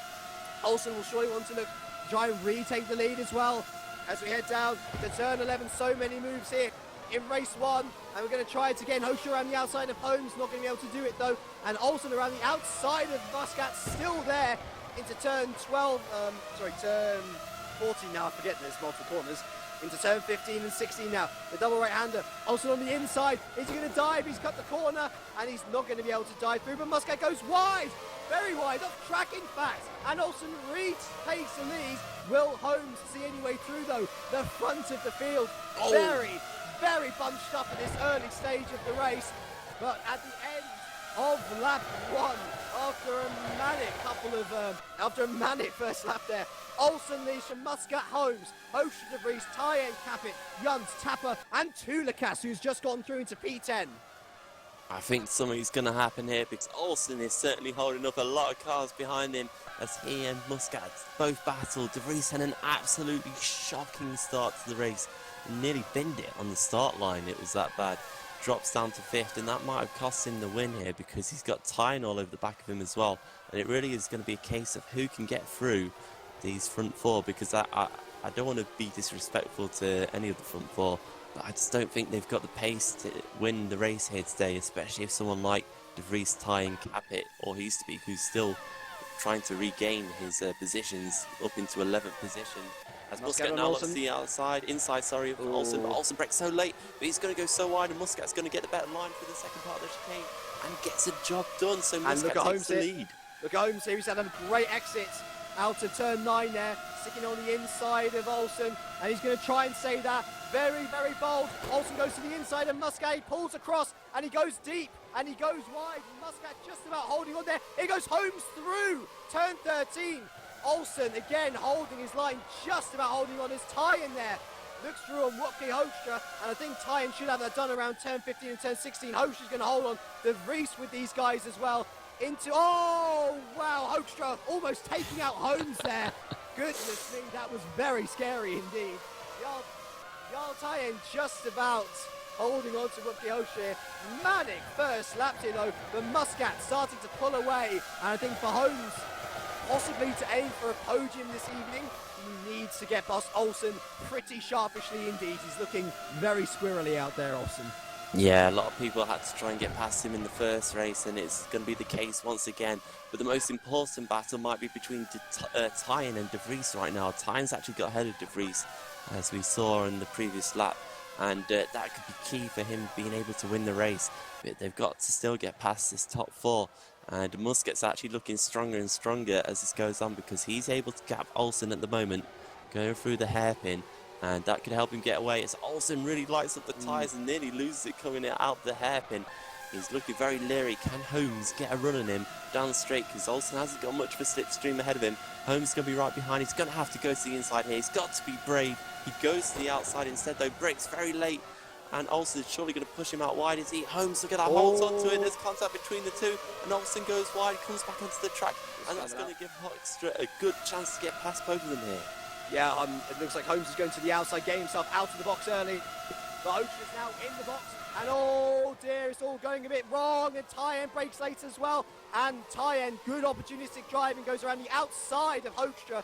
Everyone bashing each other about, all ultimately helping Jason Muscat in the long run. And Olsen really holding up the pack now, and well, you've just got to be more careful and brave, I'd imagine. You've got to take your chances, yes, but you also want to keep all the parts on your car if possible. And it looks like Holmes might have been damaging that exchange as Jarl Tyen easily goes through on him into P3. Yeah, he just left the door wide open there and lost the position fairly. As Tyen now is going to defend a little bit, but I think he'll be able to pull away really. He's got the pace, and if he can get past Olsen, the race could be his, because all he has to do is then catch Muscat, which won't be easy. But he'll surely have plenty of laps to do it. But he's still going to get past Olsen first. There's a bit of a gap between the two at the moment, but that's not going to last long at all. As Hoekstra is still in 5th. De Vries is there in 6th, but really struggling now. He needs to pass some people as well, as Capit looks inside of him, but not really an overtaking possibility there. Onto the back straight we go once again then. And it looks like Tyen is definitely closer to Olsen than Holmes is to Tyen. We'll see whether the Norwegian can make a move on the Swede. Olsen, who's defending, has been brash, but within the limits so far. Just about holds on. Holmes breaking very... In fact, there was a lot of people breaking very late into that corner, and Tyen ultimately gaining a lot there through those corners. Muscat not exactly putting away though, is he? He's only got 2 seconds on Olsen behind. And Tyen now starting to put in the pressure, and he breaks very late. And it's very odd. Olsen around the outside. He was saving that for the second part of the complex, and he holds on just about. Well, I was not expecting Olsen to hold on to that, but he did so, and it was a bit of a surprise. It certainly was. I don't think Tyen was expecting it, because he looked like he got the job done. But lost out a little bit there, but he's still over the back of Olsen. He's actually going to look to the inside here, where he's nearly got the position pass, and Holmes is right back in this now, because these two are really holding each other up big time. Also goes wide, he's hit the undercuts. Tyen's actually hit him. They're going to be side by side through the final corner, and still Olsen somehow holds on. This is touring car racing at its best. Yeah, Muscat's gap really is increasing with every sector that these two, and now 3 battle. Hoekstra in very close pursuit, as well as we head round turn 3 for the 5th time of asking. I think, oh no, he's right to Lucas hasn't pitted just yet. He's up there in P9 though. 3 wide behind though. Look at that. Capit now into P5. Sven De Vries into P6. Hoekstra's lost 2 positions in the space of 1 corner. So not a good little complex there for Mr. Hoekstra, unfortunately. But will it be a bad complex now for Tobias Olsen? He's got Tyen and Holmes in very close pursuit indeed. Tyen will surely want to look to the inside to have a little go into turn 8. Will he break later? Yes, he does. Contact between the two. They lock wheels. Nothing doing so far. Olsen holds on once again. Yeah, it's these two that are really the big battle right now. I think Capit and De Vries, now they've got past Hoekstra, are going to be on their way as well. Tyen's looking to the outside once again, where he made the move last time around. He breaks late, but not late enough, and Olsen just holds on to position. He's literally bullying his way into keeping the second position, but Tyne's moved up the inside, and surely that's it. Surely he's got it done now. Olsen's going to try and look to the outside, but that's not where you want to be for this double right-hander. And I think he's just going to have to slot in to third. I think Tyne's got away now, and now it will be a question. Can Tyne make up this ground, this gap of 3.6 seconds between himself and Muscat before the end of the race? Yes, it was a really nice, cheeky move by Tyne, catching Olsen completely off guard. And I'm sure Holmes behind would have been taking notes as Tulikas is round at the final corner, and he's decided to pit now. Yeah, might as well go into the pits. He's already lost a heap of time. Will Holmes be able to get past Olsen, though? That's the next question, because De Vries actually has gotten past Capit. And Olsen going airborne, dearie me, on the exit of turn 3 there. But he's, oh dear, De Vries and Capit right with this lot as well. And do you wonder whether Holmes, his chance of a podium has evaporated away already? Yeah, I think it's now or never for Holmes, and then he's got to try and pull away. But, I haven't seen him actually make an overtaking manoeuvre yet so far in this race. Except with Ostra. Yes, I suppose so. I really remember it. As Holmes to the outside of Olsen. Oh, and De Vries goes very deep there. Holmes looking to get the better exit though out of turn 9. Smart driving. Goes to the outside of Olsen. Going to go into the slipstream. It is pretty much going to have to be here or never, as he goes to the outside once again of the Swedish driver, but the Swedish driver's been able to hold on very nicely around turn 11. But there we go, Holmes around the outside of Olsen, and that is a lovely move. He is up into P3, and now he's going to hope that Olsen can provide some sort of defensive shield to De Vries, Capit, Junt, and Hoscher behind. Yeah, he's still got to defend for a little bit longer just to make sure he can get around this corner safely. And Olsen's just turned in on him, and there goes Olsen, dearie me. Well, he just rejoined terribly in front, not even in front of Capit, basically into Capit. And I do wonder whether Holmes has got some rear suspension damage from that, because it looked like quite a nasty clashing of wheels. Yeah, it's certainly just a bit too feisty in my opinion. And like I was saying about R15, he would have been in the wall a long time ago had this race been run on that. But he's still got 5th position at the moment, and he's got Capit, Junt, Hoekstra, Tapper and Heespeak behind him, and they're all very good drivers, so it's going to be very difficult for him to hold on to his position for the rest of the race. So then, next move coming up almost looks to be a shoehorn of either De Vries on Holmes or one of many drivers in that massive Olsen train. We shall wait and see as we head on to the back straight for the 7th time of asking. Olsen going ultra defensive once again. Looks like Holmes, it looks like Enterprise have sorted out their wing problems, to be fair. Holmes saying nicely ahead of De Vries for now. Here goes Olsen on Capit. So Capit was ahead, and a bit of bunching up to the corners there, but Capit around the outside of Olsen on turn 9 exit. Well, bold from Capit, but it's come off. And now here comes David Junt on the outside of the Swede, going to the inside of the Swede, looking to go in with an Olsen around the outside. Oh, and Olsen going well off the track. I don't know why he did that, but he's... well, oh my God. What sort of rejoining is that to be? I'm sorry. That's terrible. Anyway, Capit and Junt are through, and Dowie Tapper and... Oh, no! Dear. And Tapper, I think, caught out there. To be fair, Olsen, he was able to... into the wall. Tapper into the wall, lost his front wing. And so what does that mean? That means the Hoscher through to P8, Heespeak through to P9, not being able to have much of a good race this time around, Rouge. Franchich 10th, Jordan 11th.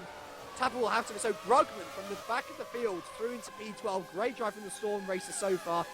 Then Batala P13, Router 14th, and McNaughton will be through to P15. And it might as well be worth looking at our retirements so far from this race as well. We've had quite a few of them. And that's Roy Bazile, Rob Mason, Gerard Battle, Menno Cont, and Terence Grech. Into the wall hard. Into the wall hard. Front wing gone. Looks like he's pulled over to quit, surely. He's not moving. Maybe he's looking for a place to rejoin. I think no, he surely had it. Oh my days, yeah, he just hit the anti-cuts and bam, into the wall hard. That's not the first time. Tapper out as well. So Tapper and Olsen out of this race, and I tell you what, despite the fact that Tulikas is pitted now, 2 more retirements or 2 more problems, and he's going to be into the points One more retirement, Fuller. so Mark Fuller's going to be into the points. His second in 2 outings. Come on, Mark Fuller. Here's hoping. So, what does this mean? Holmes still ahead of De Vries, but they are very close. Then is Capit and Janssen very close pursuit, Heesterbeek and Hoekstra still very close as well. Those are the 3 battles which look like they might have some form of outcome, which is not what they are at the moment. No, that's certainly not at the moment. I'm just, well, not amazed, but really, I just think Muscat's doing an absolutely fantastic job. I was trying to figure the words there. He's actually extending the lead ahead of Tyen. Yeah, I saw the gap come down to 3 seconds. I thought Muscat's got no chance here, but he's maintained it, and it's actually gone up a little bit. Come across the line. Tynes is a 44.3, and Muscat did a 44.5. So yeah, the gap came back down a little bit again. But they're so close on pace. This is a really good effort by Muscat, and I hope he can keep it up for the remaining second half of the race. I'd watch out for De Vries. He's looking very, very racy against Jonathan Holmes. Holmes, who has not scored a podium this year. De Vries, who has had many. And remember, the last time he won a race was in a double win at the Italian round. Looks like Holmes has got a decent exit, though, out of the turn 7 hairpin. We'll look at whether De Vries can do anything. We've seen him braking very late over the course of these 2 races. He's ready to stick it up the inside if necessary. And we'll see whether he will do it again. No, he's just going to hold on for now. But these 2 certainly seem to be pulling further and further ahead of Risto Capit, who still has Junt and Heesterbeek for company, though Heesterbeek seems to have pulled ahead of Wupke Hoekstra just a tad. Yeah, De Vries now looking to the inside of Holmes into this 3-part chicane effectively. He's got the inside in Holmes, I think, just kind of said, yeah, go on then. Off Might you be go. I beneficial know how later in quick the you are. race. Yeah, he doesn't want to hold himself up, does he? Because I think Capit would have joined the battle very quickly had the 2 battled a lot. So it's probably smart thinking from Holmes. It's somewhat that Paul di Resta always seems to do in Formula 1, I noticed. And De Vries has got 3rd, and considering how good he was on his tyres at the end of the first race, he only lost out the last lap really, where it all went wrong for him. De Vries could actually still get potentially a 2nd position here, maybe more, because Tyen is close in on Muscat now. The gap is down to 2.5 seconds. Across the line it's 2.3, so that was a big swap that lap. Tyen did a 43.9, whereas Muscat again just did a 44.5, so now I think Tyen's certainly starting to put the hammer down. Good news for Mark Fuller is that Wright Tulakas, who was threatening to overtake, has just retired from this race. So it will literally be 1 more retirement ahead of Mark, and he is guaranteed points. I'm sure we're all going to be rooting him on for sure. But it is going to be a big question of this race on lap 10 of 18 here. Can Muscat hold on? Jarl Tyen seems to have gotten in the groove now. Another 2 tenths out of this sector. Will he catch Muscat? And more importantly, can Muscat then therefore defend the lead? That is the question. I think it is going to be a good battle, and I think if we have a long enough battle between the 2, De Vries might come back into it as well, which I'd love to see. That would be fantastic, because I think there's been a swap Dennis position. Jordan's gone ahead of Wupke Hoekstra there. Yeah, I think he made a bit of a mistake, because he's actually dropped back quite a bit already. Lars Brugman is not too far away. Yeah, he's gone Janssen to turn 11, nothing doing there. And actually, looking at Capit now, Holmes has fallen off the back of De Vries, and I reckon this could become a 4-car battle instead of a 3-car battle for P4. Or P5, sorry. It's a 4-car battle for P4 instead of a 3-car battle for P5. Yeah, Holmes is certainly falling into the clutches of these guys, isn't he? And he's not doing too bad for pace, but Capit is looking very quick, and none of these guys are really racing each other right now, these 3. I think they're all just going to try and catch up as much as they can, and probably start squabbling once Holmes starts to hold them up a little bit. But look at Junt. Junt has all of a sudden found pace once again. I think this is what Holmes is going to have to rely on here. He's going to have to rely on other people doing the battling for him. Meanwhile, behind, we've also got another neat little scrap. Hoekstra just seems to have lost all sense of pace. Because whether he's had damage. Maybe, yeah. I mean, he was P8. He's now fallen back into the clutches of Lars Brugman. Going to fall outside the top 10 if he's not lucky. Yeah, he did an excellent job in race 1. but it's certainly not going this way now. I wonder if that was just because of the contact that perhaps he had with the likes of Olsen earlier on in the race. Perhaps. Look at the gap. Tyen. Sorry, just to point out, Tyen is only 1 second behind Muscat now. Suddenly, he's just turned it on these last few laps, and he's shown his real true pace right now. Finally found some consistency as well, now that he's got out the clutches of all the other drivers he was battling with. Marcel Rauter, by the way, in the other Smart Powers, just got past Edouard Batalla in the Positive Sim Racing for P12 and P13 there.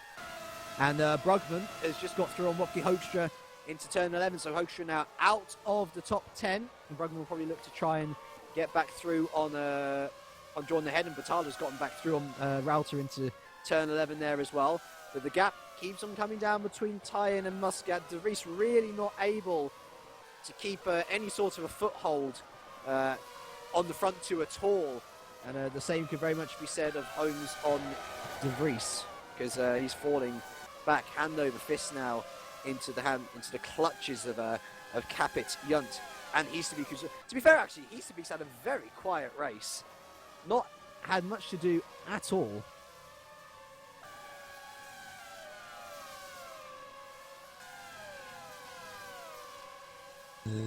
Hello, James. Hello. Are you still there? Oh, Yeah. you just disappeared for a second. I don't know what happened. I was letting you have a little thing to never. Oh, right. I thought you were in mid-sentence. It suddenly cut off. Oh, got scared then. I've had so many bad internet issues lately. I thought it was another one of them that had struck, but no. Yeah, I don't know what you were talking about, but I was watching this battle with Holmes. All right, Easterbeek. Yeah. And he was having a very quiet round. He is. Oh, wow. As Holmes just sends a message to me saying, pressure. So he's certainly starting to feel it. He's got 3 cars behind him now. Yeah, he has. Yeah, Easterbeek, of course, was down in 14th at one point, but he's caught up to 7th. But these guys, these 3, have kind of just remained in the positions they've been in for the last few laps of this race, which is quite surprising around here. And now they're surely going to have a go at Holmes. He's actually not that far away from De Vries either, which is quite surprising. Catching back up, actually, if anything. Yeah, De Vries is... he's gone off track as well. No, to be fair, Holmes went off track there as well. But yeah, the story has certainly not been told in its fullest, and I think no more than that could be true with Tyen up the front there with Jason Muscat now within 7/10 of the Maltese driver. He is right in the back of him now, isn't he? Yeah, he's right there. He's been doing low 43s for the last few laps, and Muscat can't get anywhere close to that. He's a mid-44 runner right now, so he's certainly going to struggle, and we're going to see a battle very, very soon between these two. We'll keep an eye on that. We're also keeping an eye on Holmes, Capit, Yunt and Easterbeek. I think Yunt might very well be it's sort of like the odd wild card, isn't he? He's the one that's providing a challenge to Capit currently, which is keeping both Holmes ahead of Capit and Easterbeek behind, of course. We'll see whether this changes by the end of the straight. Capit's had a very decent exit there. And Holmes feeling the need to go ultra defensive already. Capit closes, but Holmes with decent wings. Looks like Capit's going to have to go for a dive if he wants to make a move at all. Easterbeek, however, he's diving through on Yunt, and he's made that 6, so Easterbeek through into P6. Now what's he going to do? Yeah, I think he's seen now that the guys have caught up with Holmes, and the backs is going to begin for 4th position as Yunt actually pulls out of Easterbeek's slipstream. So I think he's trying to cool the car down a little bit there, down the 2nd straight. And Easterbeek's now all over the back of his teammate. I don't think there's any team orders going on here because they're both still in the championship, and they've won the constructors anyway. Yeah, they've won the constructors, haven't they? So it doesn't matter about... Oh, they still want to have a good result, don't they? Holmes goes deep into turn 17. Oh, leaders. And the leaders, Tyen, through on the lead for Muscat. Oh! And Tyen gets very wiggly out the final corner. Muscat will try and form some semblance of a challenge. He is going to go around the outside of turn 1, Muscat. Very difficult to do, but he's been able to do it. Great move. Though Tyen is the inside now here. Though Muscat has the inside here. Yet Tyen's able to fly around the outside. And we'll see whether Muscat can form any sort of a further challenge into the chicane. And Tyen saw in his mirrors there that Muscat might have gone for a move. He gave him the good space, though. What sort of... Oh, that was clever from Tyan. Went slow through the chicane, or the hairpin there. And it meant that Muscat was even slower on exit as well. Will Muscat find any sort of slipstream? He's catching very quick, Muscat. And in fact, he's gone ahead on the straight as we head into the braking zone. And he's back ahead. So Muscat holding on. First salvo survived. It certainly has. And Holmes is coming under pressure now from Capit. Capit looking up to the inside into the same chicane. But they're not quite close enough. And I think Holmes is probably actually benefiting it just slightly from De Vries' slipstream. He's 1 second ahead now. So this 4-car battle for third as the battle still continues. Sorry. Yeah, Tyan and Muscat still battling away. And Tyan now ahead and in one of his stronger settings behind. Yeah, look, De Vries is 100% falling into the clutches of Holmes. Because the gap was 1.5 seconds at one point, and now it's under a second. So I reckon that this battle might be for a bit more on the cards than just a 4th position, Mr. Jones. It could be. It could be. I don't know what happened to De Vries because he was looking strong and I thought he could catch the top 2. But that's certainly not going to be the case. And I think Tyan now that he's got about half a second gap, over half a second gap with Muscat, I think now he can just start to pace this one and control the field and just come home for a comfortable victory in these final few laps. He's looking very strong. Lap 15 of 18. Unless something goes horribly wrong for the front 2, that should probably be how it ends. But the battle for the podium is still very much on. Sven De Vries, who was looking so strong early race, starting to fall away. And is that Batala out? Oh. Batala is out in P15, which means that Mark Fuller is going to inherit that 15th place. He's still got a few more corners. He's still got a few more corners, yeah. Of course. And Mark Fuller could score his 2nd point of the year. We always love it when Mark scores a point. Well done to Mr. Fuller. But look at this. He's done it. He's done it. There we are. So if Mark Fuller scores his 2nd point of the year, good on him. He might get a couple more if more people retire. But Holmes is looking a lot stronger in these final stages of the race than he was in the middle stages. So much so that he is pulling away from Capit and reeling in De Vries. And he just set his personal best lap time of the race by about half a second, really. He's done such a good lap time in the previous lap. Under all that pressure as well, this is excellent driving from Holmes. And this is what he was like at the end of last season as well, wasn't it? He was so kind of hooked up through some of these races, and it's certainly a performance that he's missed. And let's hope that he has a chance of getting on the podium here. He certainly does have a chance, because look at De Vries. He's got no pace at all, and Holmes is already all over the back of him. What has happened to De Vries? His tyres have completely bottled it, haven't they? Yeah. Well, do we have an upset on the cards? I said that Holmes had no chance of scoring a podium after he failed to get past Olsen early stages. Now, however, I look to be eating my words for the upteenth time this year. That said, got to be wary. Capit and Heasterby still in very close pursuit. Yunt starting to fall away now. For the rest of the point scorers, Francis is 8th, Brugman 9th, Jordan 10th, Hoekstra 11th, Router 12th, Sandy Choda from the back of the field, remember, P13, McNaughton P14, and Mark Fuller, our final point scorer, as well as our final runner. But this battle for P3 is very close indeed. And let's see whether Holmes can get into the slipstream and get alongside, perhaps outbreak De Vries. He's closing. De Vries feels the need to go ultra defensive. Holmes goes to the outside. He's a little bit alongside the American.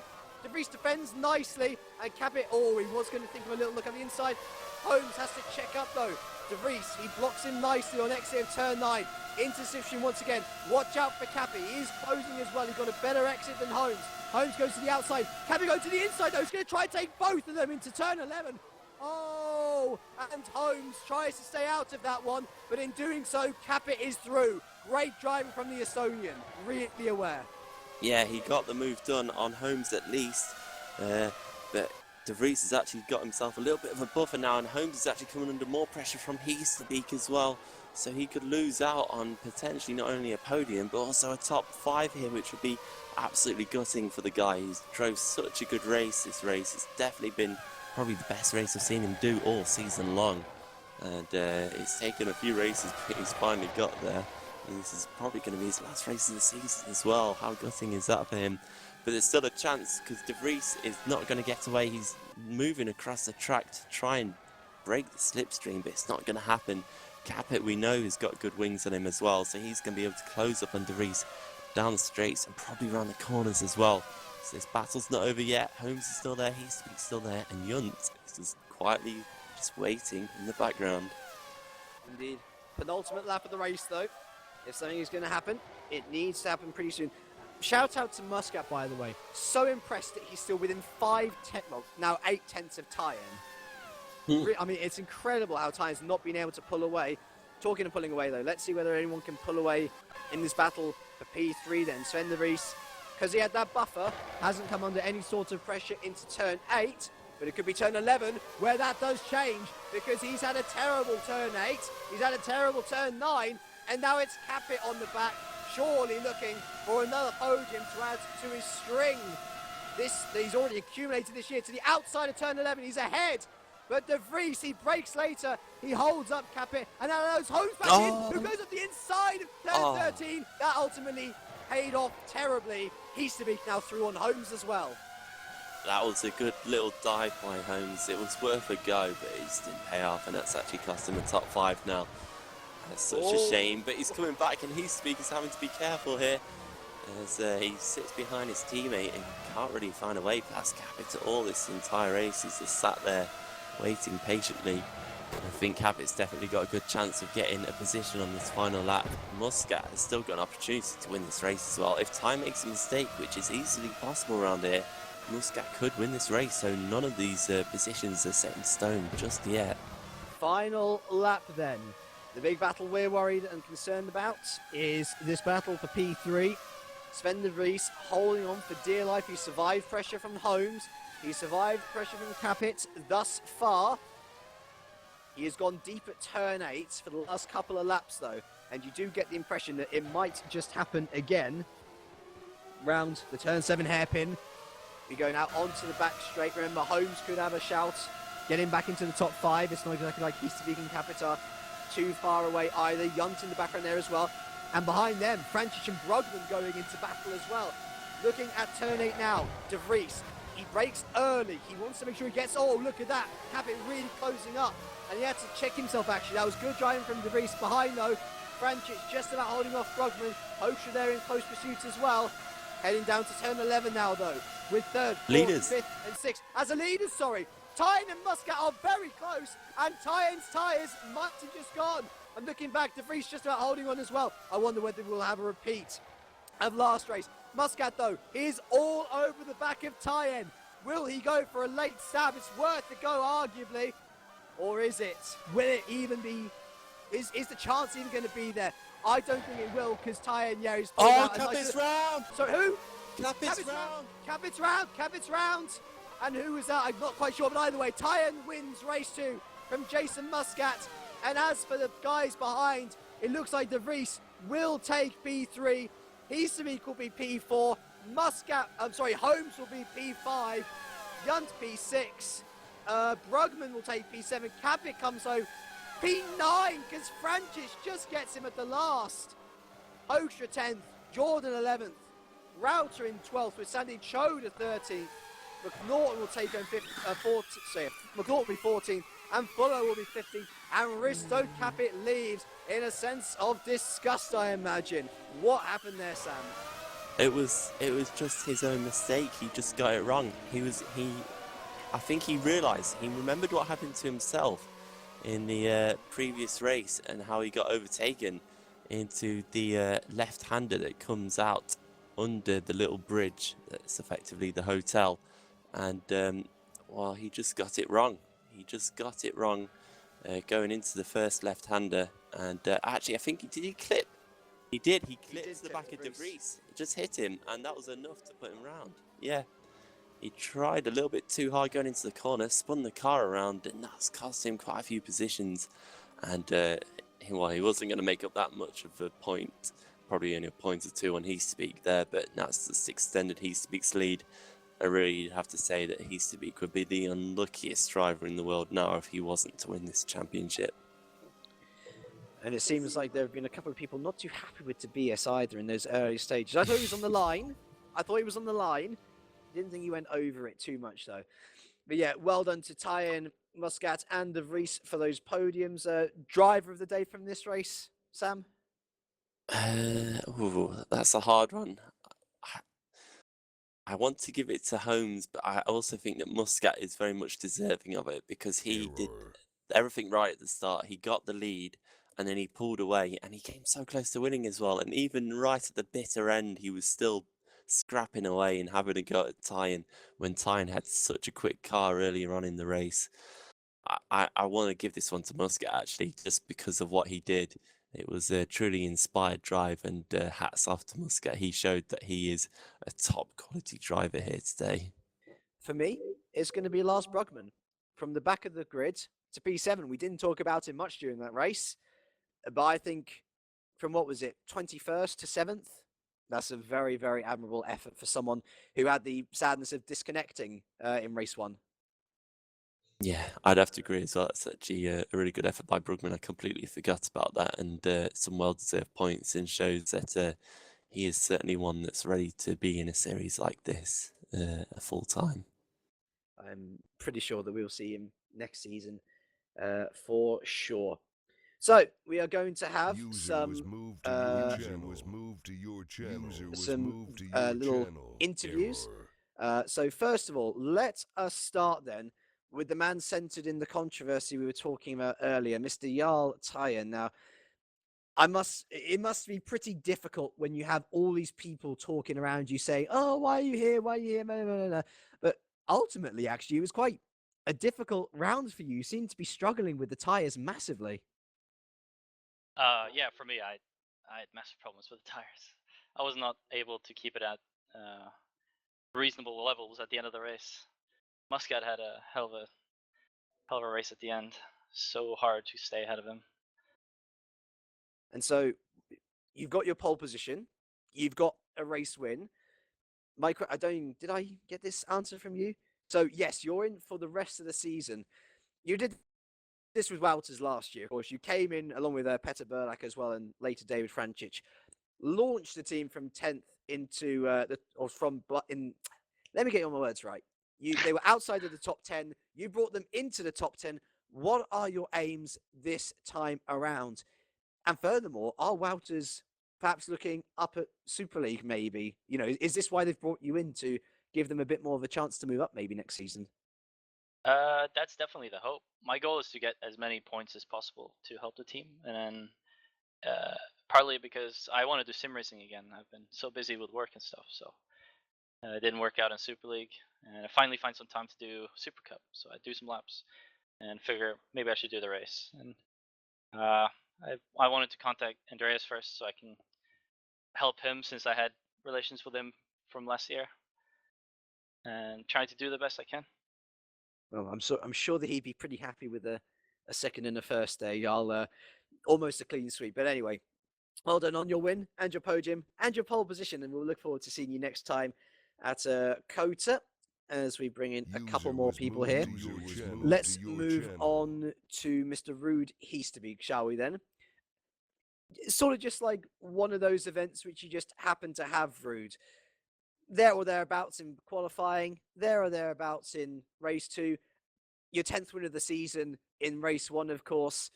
You haven't secured the championship just yet, but it's so close now. Are you aiming to get it all wrapped up by next round in America? Yeah, I think it's looking like that. And yeah, quali was good actually. Me and Jarl both did a really good lap. And then the race was one of the toughest of the seasons for sure. We had really good pace. And I was just lucky to just have enough of a gap in the end to win the race. So let's look forward to COTA then, shall we? A very different track to Abu Dhabi, a lot more flowing, but still features big straights, of course. What are your aims going to be there? Is it just as simple as keep ahead of Risto Capit, or do you keep the bar set very high that you say, I've got to get a podium for next race, otherwise I haven't done as well as I should have? Yeah, that's a good question. I will prepare at least half decent. I mean, I'm not going to go there and be at the pace. I want to be on the pace and get the points. I don't know if I'm going to do like I don't know 500 laps. I don't think that's really necessary. But I will be there. I will be going for the win if I'm there. Excellent. Well, cheers for joining us again, Brid, and congratulations on your race win. And now we don't really talk with him much, or we haven't talked with him much this season at all. But Dawei Tapper, that race one strategy worked out for you very nicely indeed. Yeah, actually way better than I expected it to do. Just like about an hour before the race, I tried the primes for the first time around this track, and I found out that I felt way more comfortable on them, and I could pretty much do the same pace on them as I did on the options with the same fuel load. So I decided to go for primes in quali and the first part of the feature race. And yeah, once I got clean air, the lap times just sort of flatline in a good way. And yeah, I came back fourth, and I couldn't actually believe it at that point. And after a few laps, I discovered I was catching Risto, and yeah, I mean, to get third in the end after, well, I mean, how long has it been now? Barcelona last year, I believe. It's good to Since be your back last up here. podium, Yeah, it is your first podium since race 2 at Barcelona last yeah, year. exactly. So that's what I meant. I mean, it's just great to be up here finally, and especially coming from P14 with a strategy that actually works. It's pretty good. Yeah, and of course, contrasting fortunes in race 2, you got sort of caught up on the end of the turn 17-18 complex there and found yourself in the wall, no front wing. But do you at least take courage from the incredible string of results that you've been putting together so far? I mean, you look at Geschella and how much of an impact he's had on this championship. Perhaps you're looking forward to 2016 with the dawning of R Factor 2 in Supercup and thinking, yeah, maybe I can have a crack at this championship. Well, I mean, who knows? It's for me anyway. It's too early to say anything about next year anyway. But yeah. I mean, it's good to be back up the front. I mean, there's not much more to say really. Well, we shall leave it at that then. Thank you very much for joining us, Dawei. And we shall finish up our interviews with Mr. Sven de Vries, who had contrasting fortunes, much like Dawei, took a podium in a race 2, well deserved as well, after great defensive work against both Jonathan Holmes and Risto Capit. But race 1 ended in a bit of disaster. You found yourself flying and not necessarily on the track, but off it, unfortunately. Yeah, race 1 was quite a disappointment. I knew from the start I just didn't have the pace around this track, so it would just be kind of damage control. So I was happy to find myself in P5, be it with a little bit of luck. But I had good pace on the prime tires and managed to close the gap to Douwe and Risto, albeit I believe that Douwe was kind of held up by Risto too. But yeah, last lap I saw Risto go off all 4 tires of the track, and it was still parallel to Douwe kind of. So I wasn't expecting him to like cut across like that, and considering he was off track. So yeah, that I touched him and he touched Douwe, but yeah, that cost me my race. Fell back to P9. So that was unfortunate. Had a good drive in race 2, albeit I didn't have the pace again, but managed to hold on to P3 with some defensive work. So other than that, I'm looking forward to the next race and the race after that. Let's look even further forward, though, to next season. R Factor 2 coming in. What are your thoughts on the whole situation here? I mean, you've been quite a big, I wouldn't say protester so much, but you've been a big supporter of this R Factor 1 era. You love the racing in Supercup. It's why you actually took the time to stop racing last year, just so you could be here this year. You enjoy it so much. But we were talking with Sam earlier. It's going to be a different type of racing next year. Of course, cars are more susceptible to damage. It's going to be a different car as well, of course. Do you think that you'll be up there at the top as well? Do you think will you be hoping that you're up the top again next year? Or just what are your general thoughts as we head towards the next era at an alarmingly fast rate? As of right now, it's not even certain that I'll be participating next year because I'm a big fan of R Factor 1. Now that I made the move to real life racing, I found that to be way closer. And I enjoy the races in Super Cup. It's my favorite thing ever.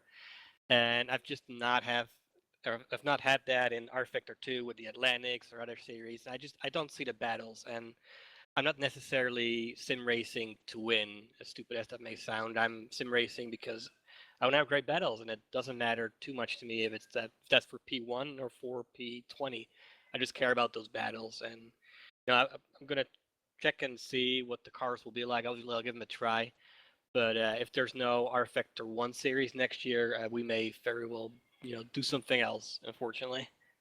Oh, so you're talking about Satellite as a whole there? Maybe. I'm assuming. I see no reason to change team. I don't see a reason for them to change drivers. So yeah, I think we'll be together, and we'll have to talk and see what we'll do. Interesting. Well, thank you very much for the insight there, Sven, and well done on your podium anyway. And it was still a P9 after the crash, so thank you. Still a top 10. I'd be happy with that for sure. And well, you guys should be happy too out there in the audience, because we are not done with the racing this week. Make sure to tune in the same time tomorrow as we have the Abu Dhabi Grand Prix. I believe that should be Simon Smith and Hinsey once again on comms, and then make sure to join us next week, albeit not for as much as perhaps you would hope for. We have the touring cars on the Monday once again. We have it's the Canadian Touring Cup around the Circuit Gilles Villeneuve, and it was 2 years ago, wasn't it, that we had the Circuit Gilles Villeneuve on the carriage. Provided some very interesting racing, to say the least.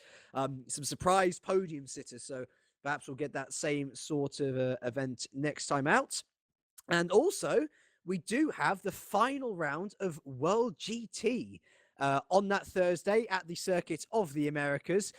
Because of a penalty handed out to Nico Barclay from that race, it means that the Drivers' Championship still is not sealed yet, but Luis Felipe Capamajan is expected to secure it at the Circuit of the Americas. So make sure to join us next Thursday for that. And then remember to join us in 2 weeks' time when we head back to the career ladder to almost finish up the main series from this year. It's only a month until the end now. Incredible that it all goes so quickly. We're at the Circuit of the Americas. Great track, great racing last year. Remember, it's Formula Challenge and Open Series on the Tuesday, and Super Cup in 2 weeks' time, exactly on the Wednesday. So I'd like to take these final few moments to thank our cameraman, Mr. Josh Anderson, first of all, for providing us with 60 frames per second broadcast today, but also for giving us a little spotting guide whenever we couldn't find anything, or just doing all the camera stuff. He's brilliant. Thank you very much to Sam Jones as well for being on co-coms. As always, my name's James Kirk, and from all of us here, it is a very warm goodbye.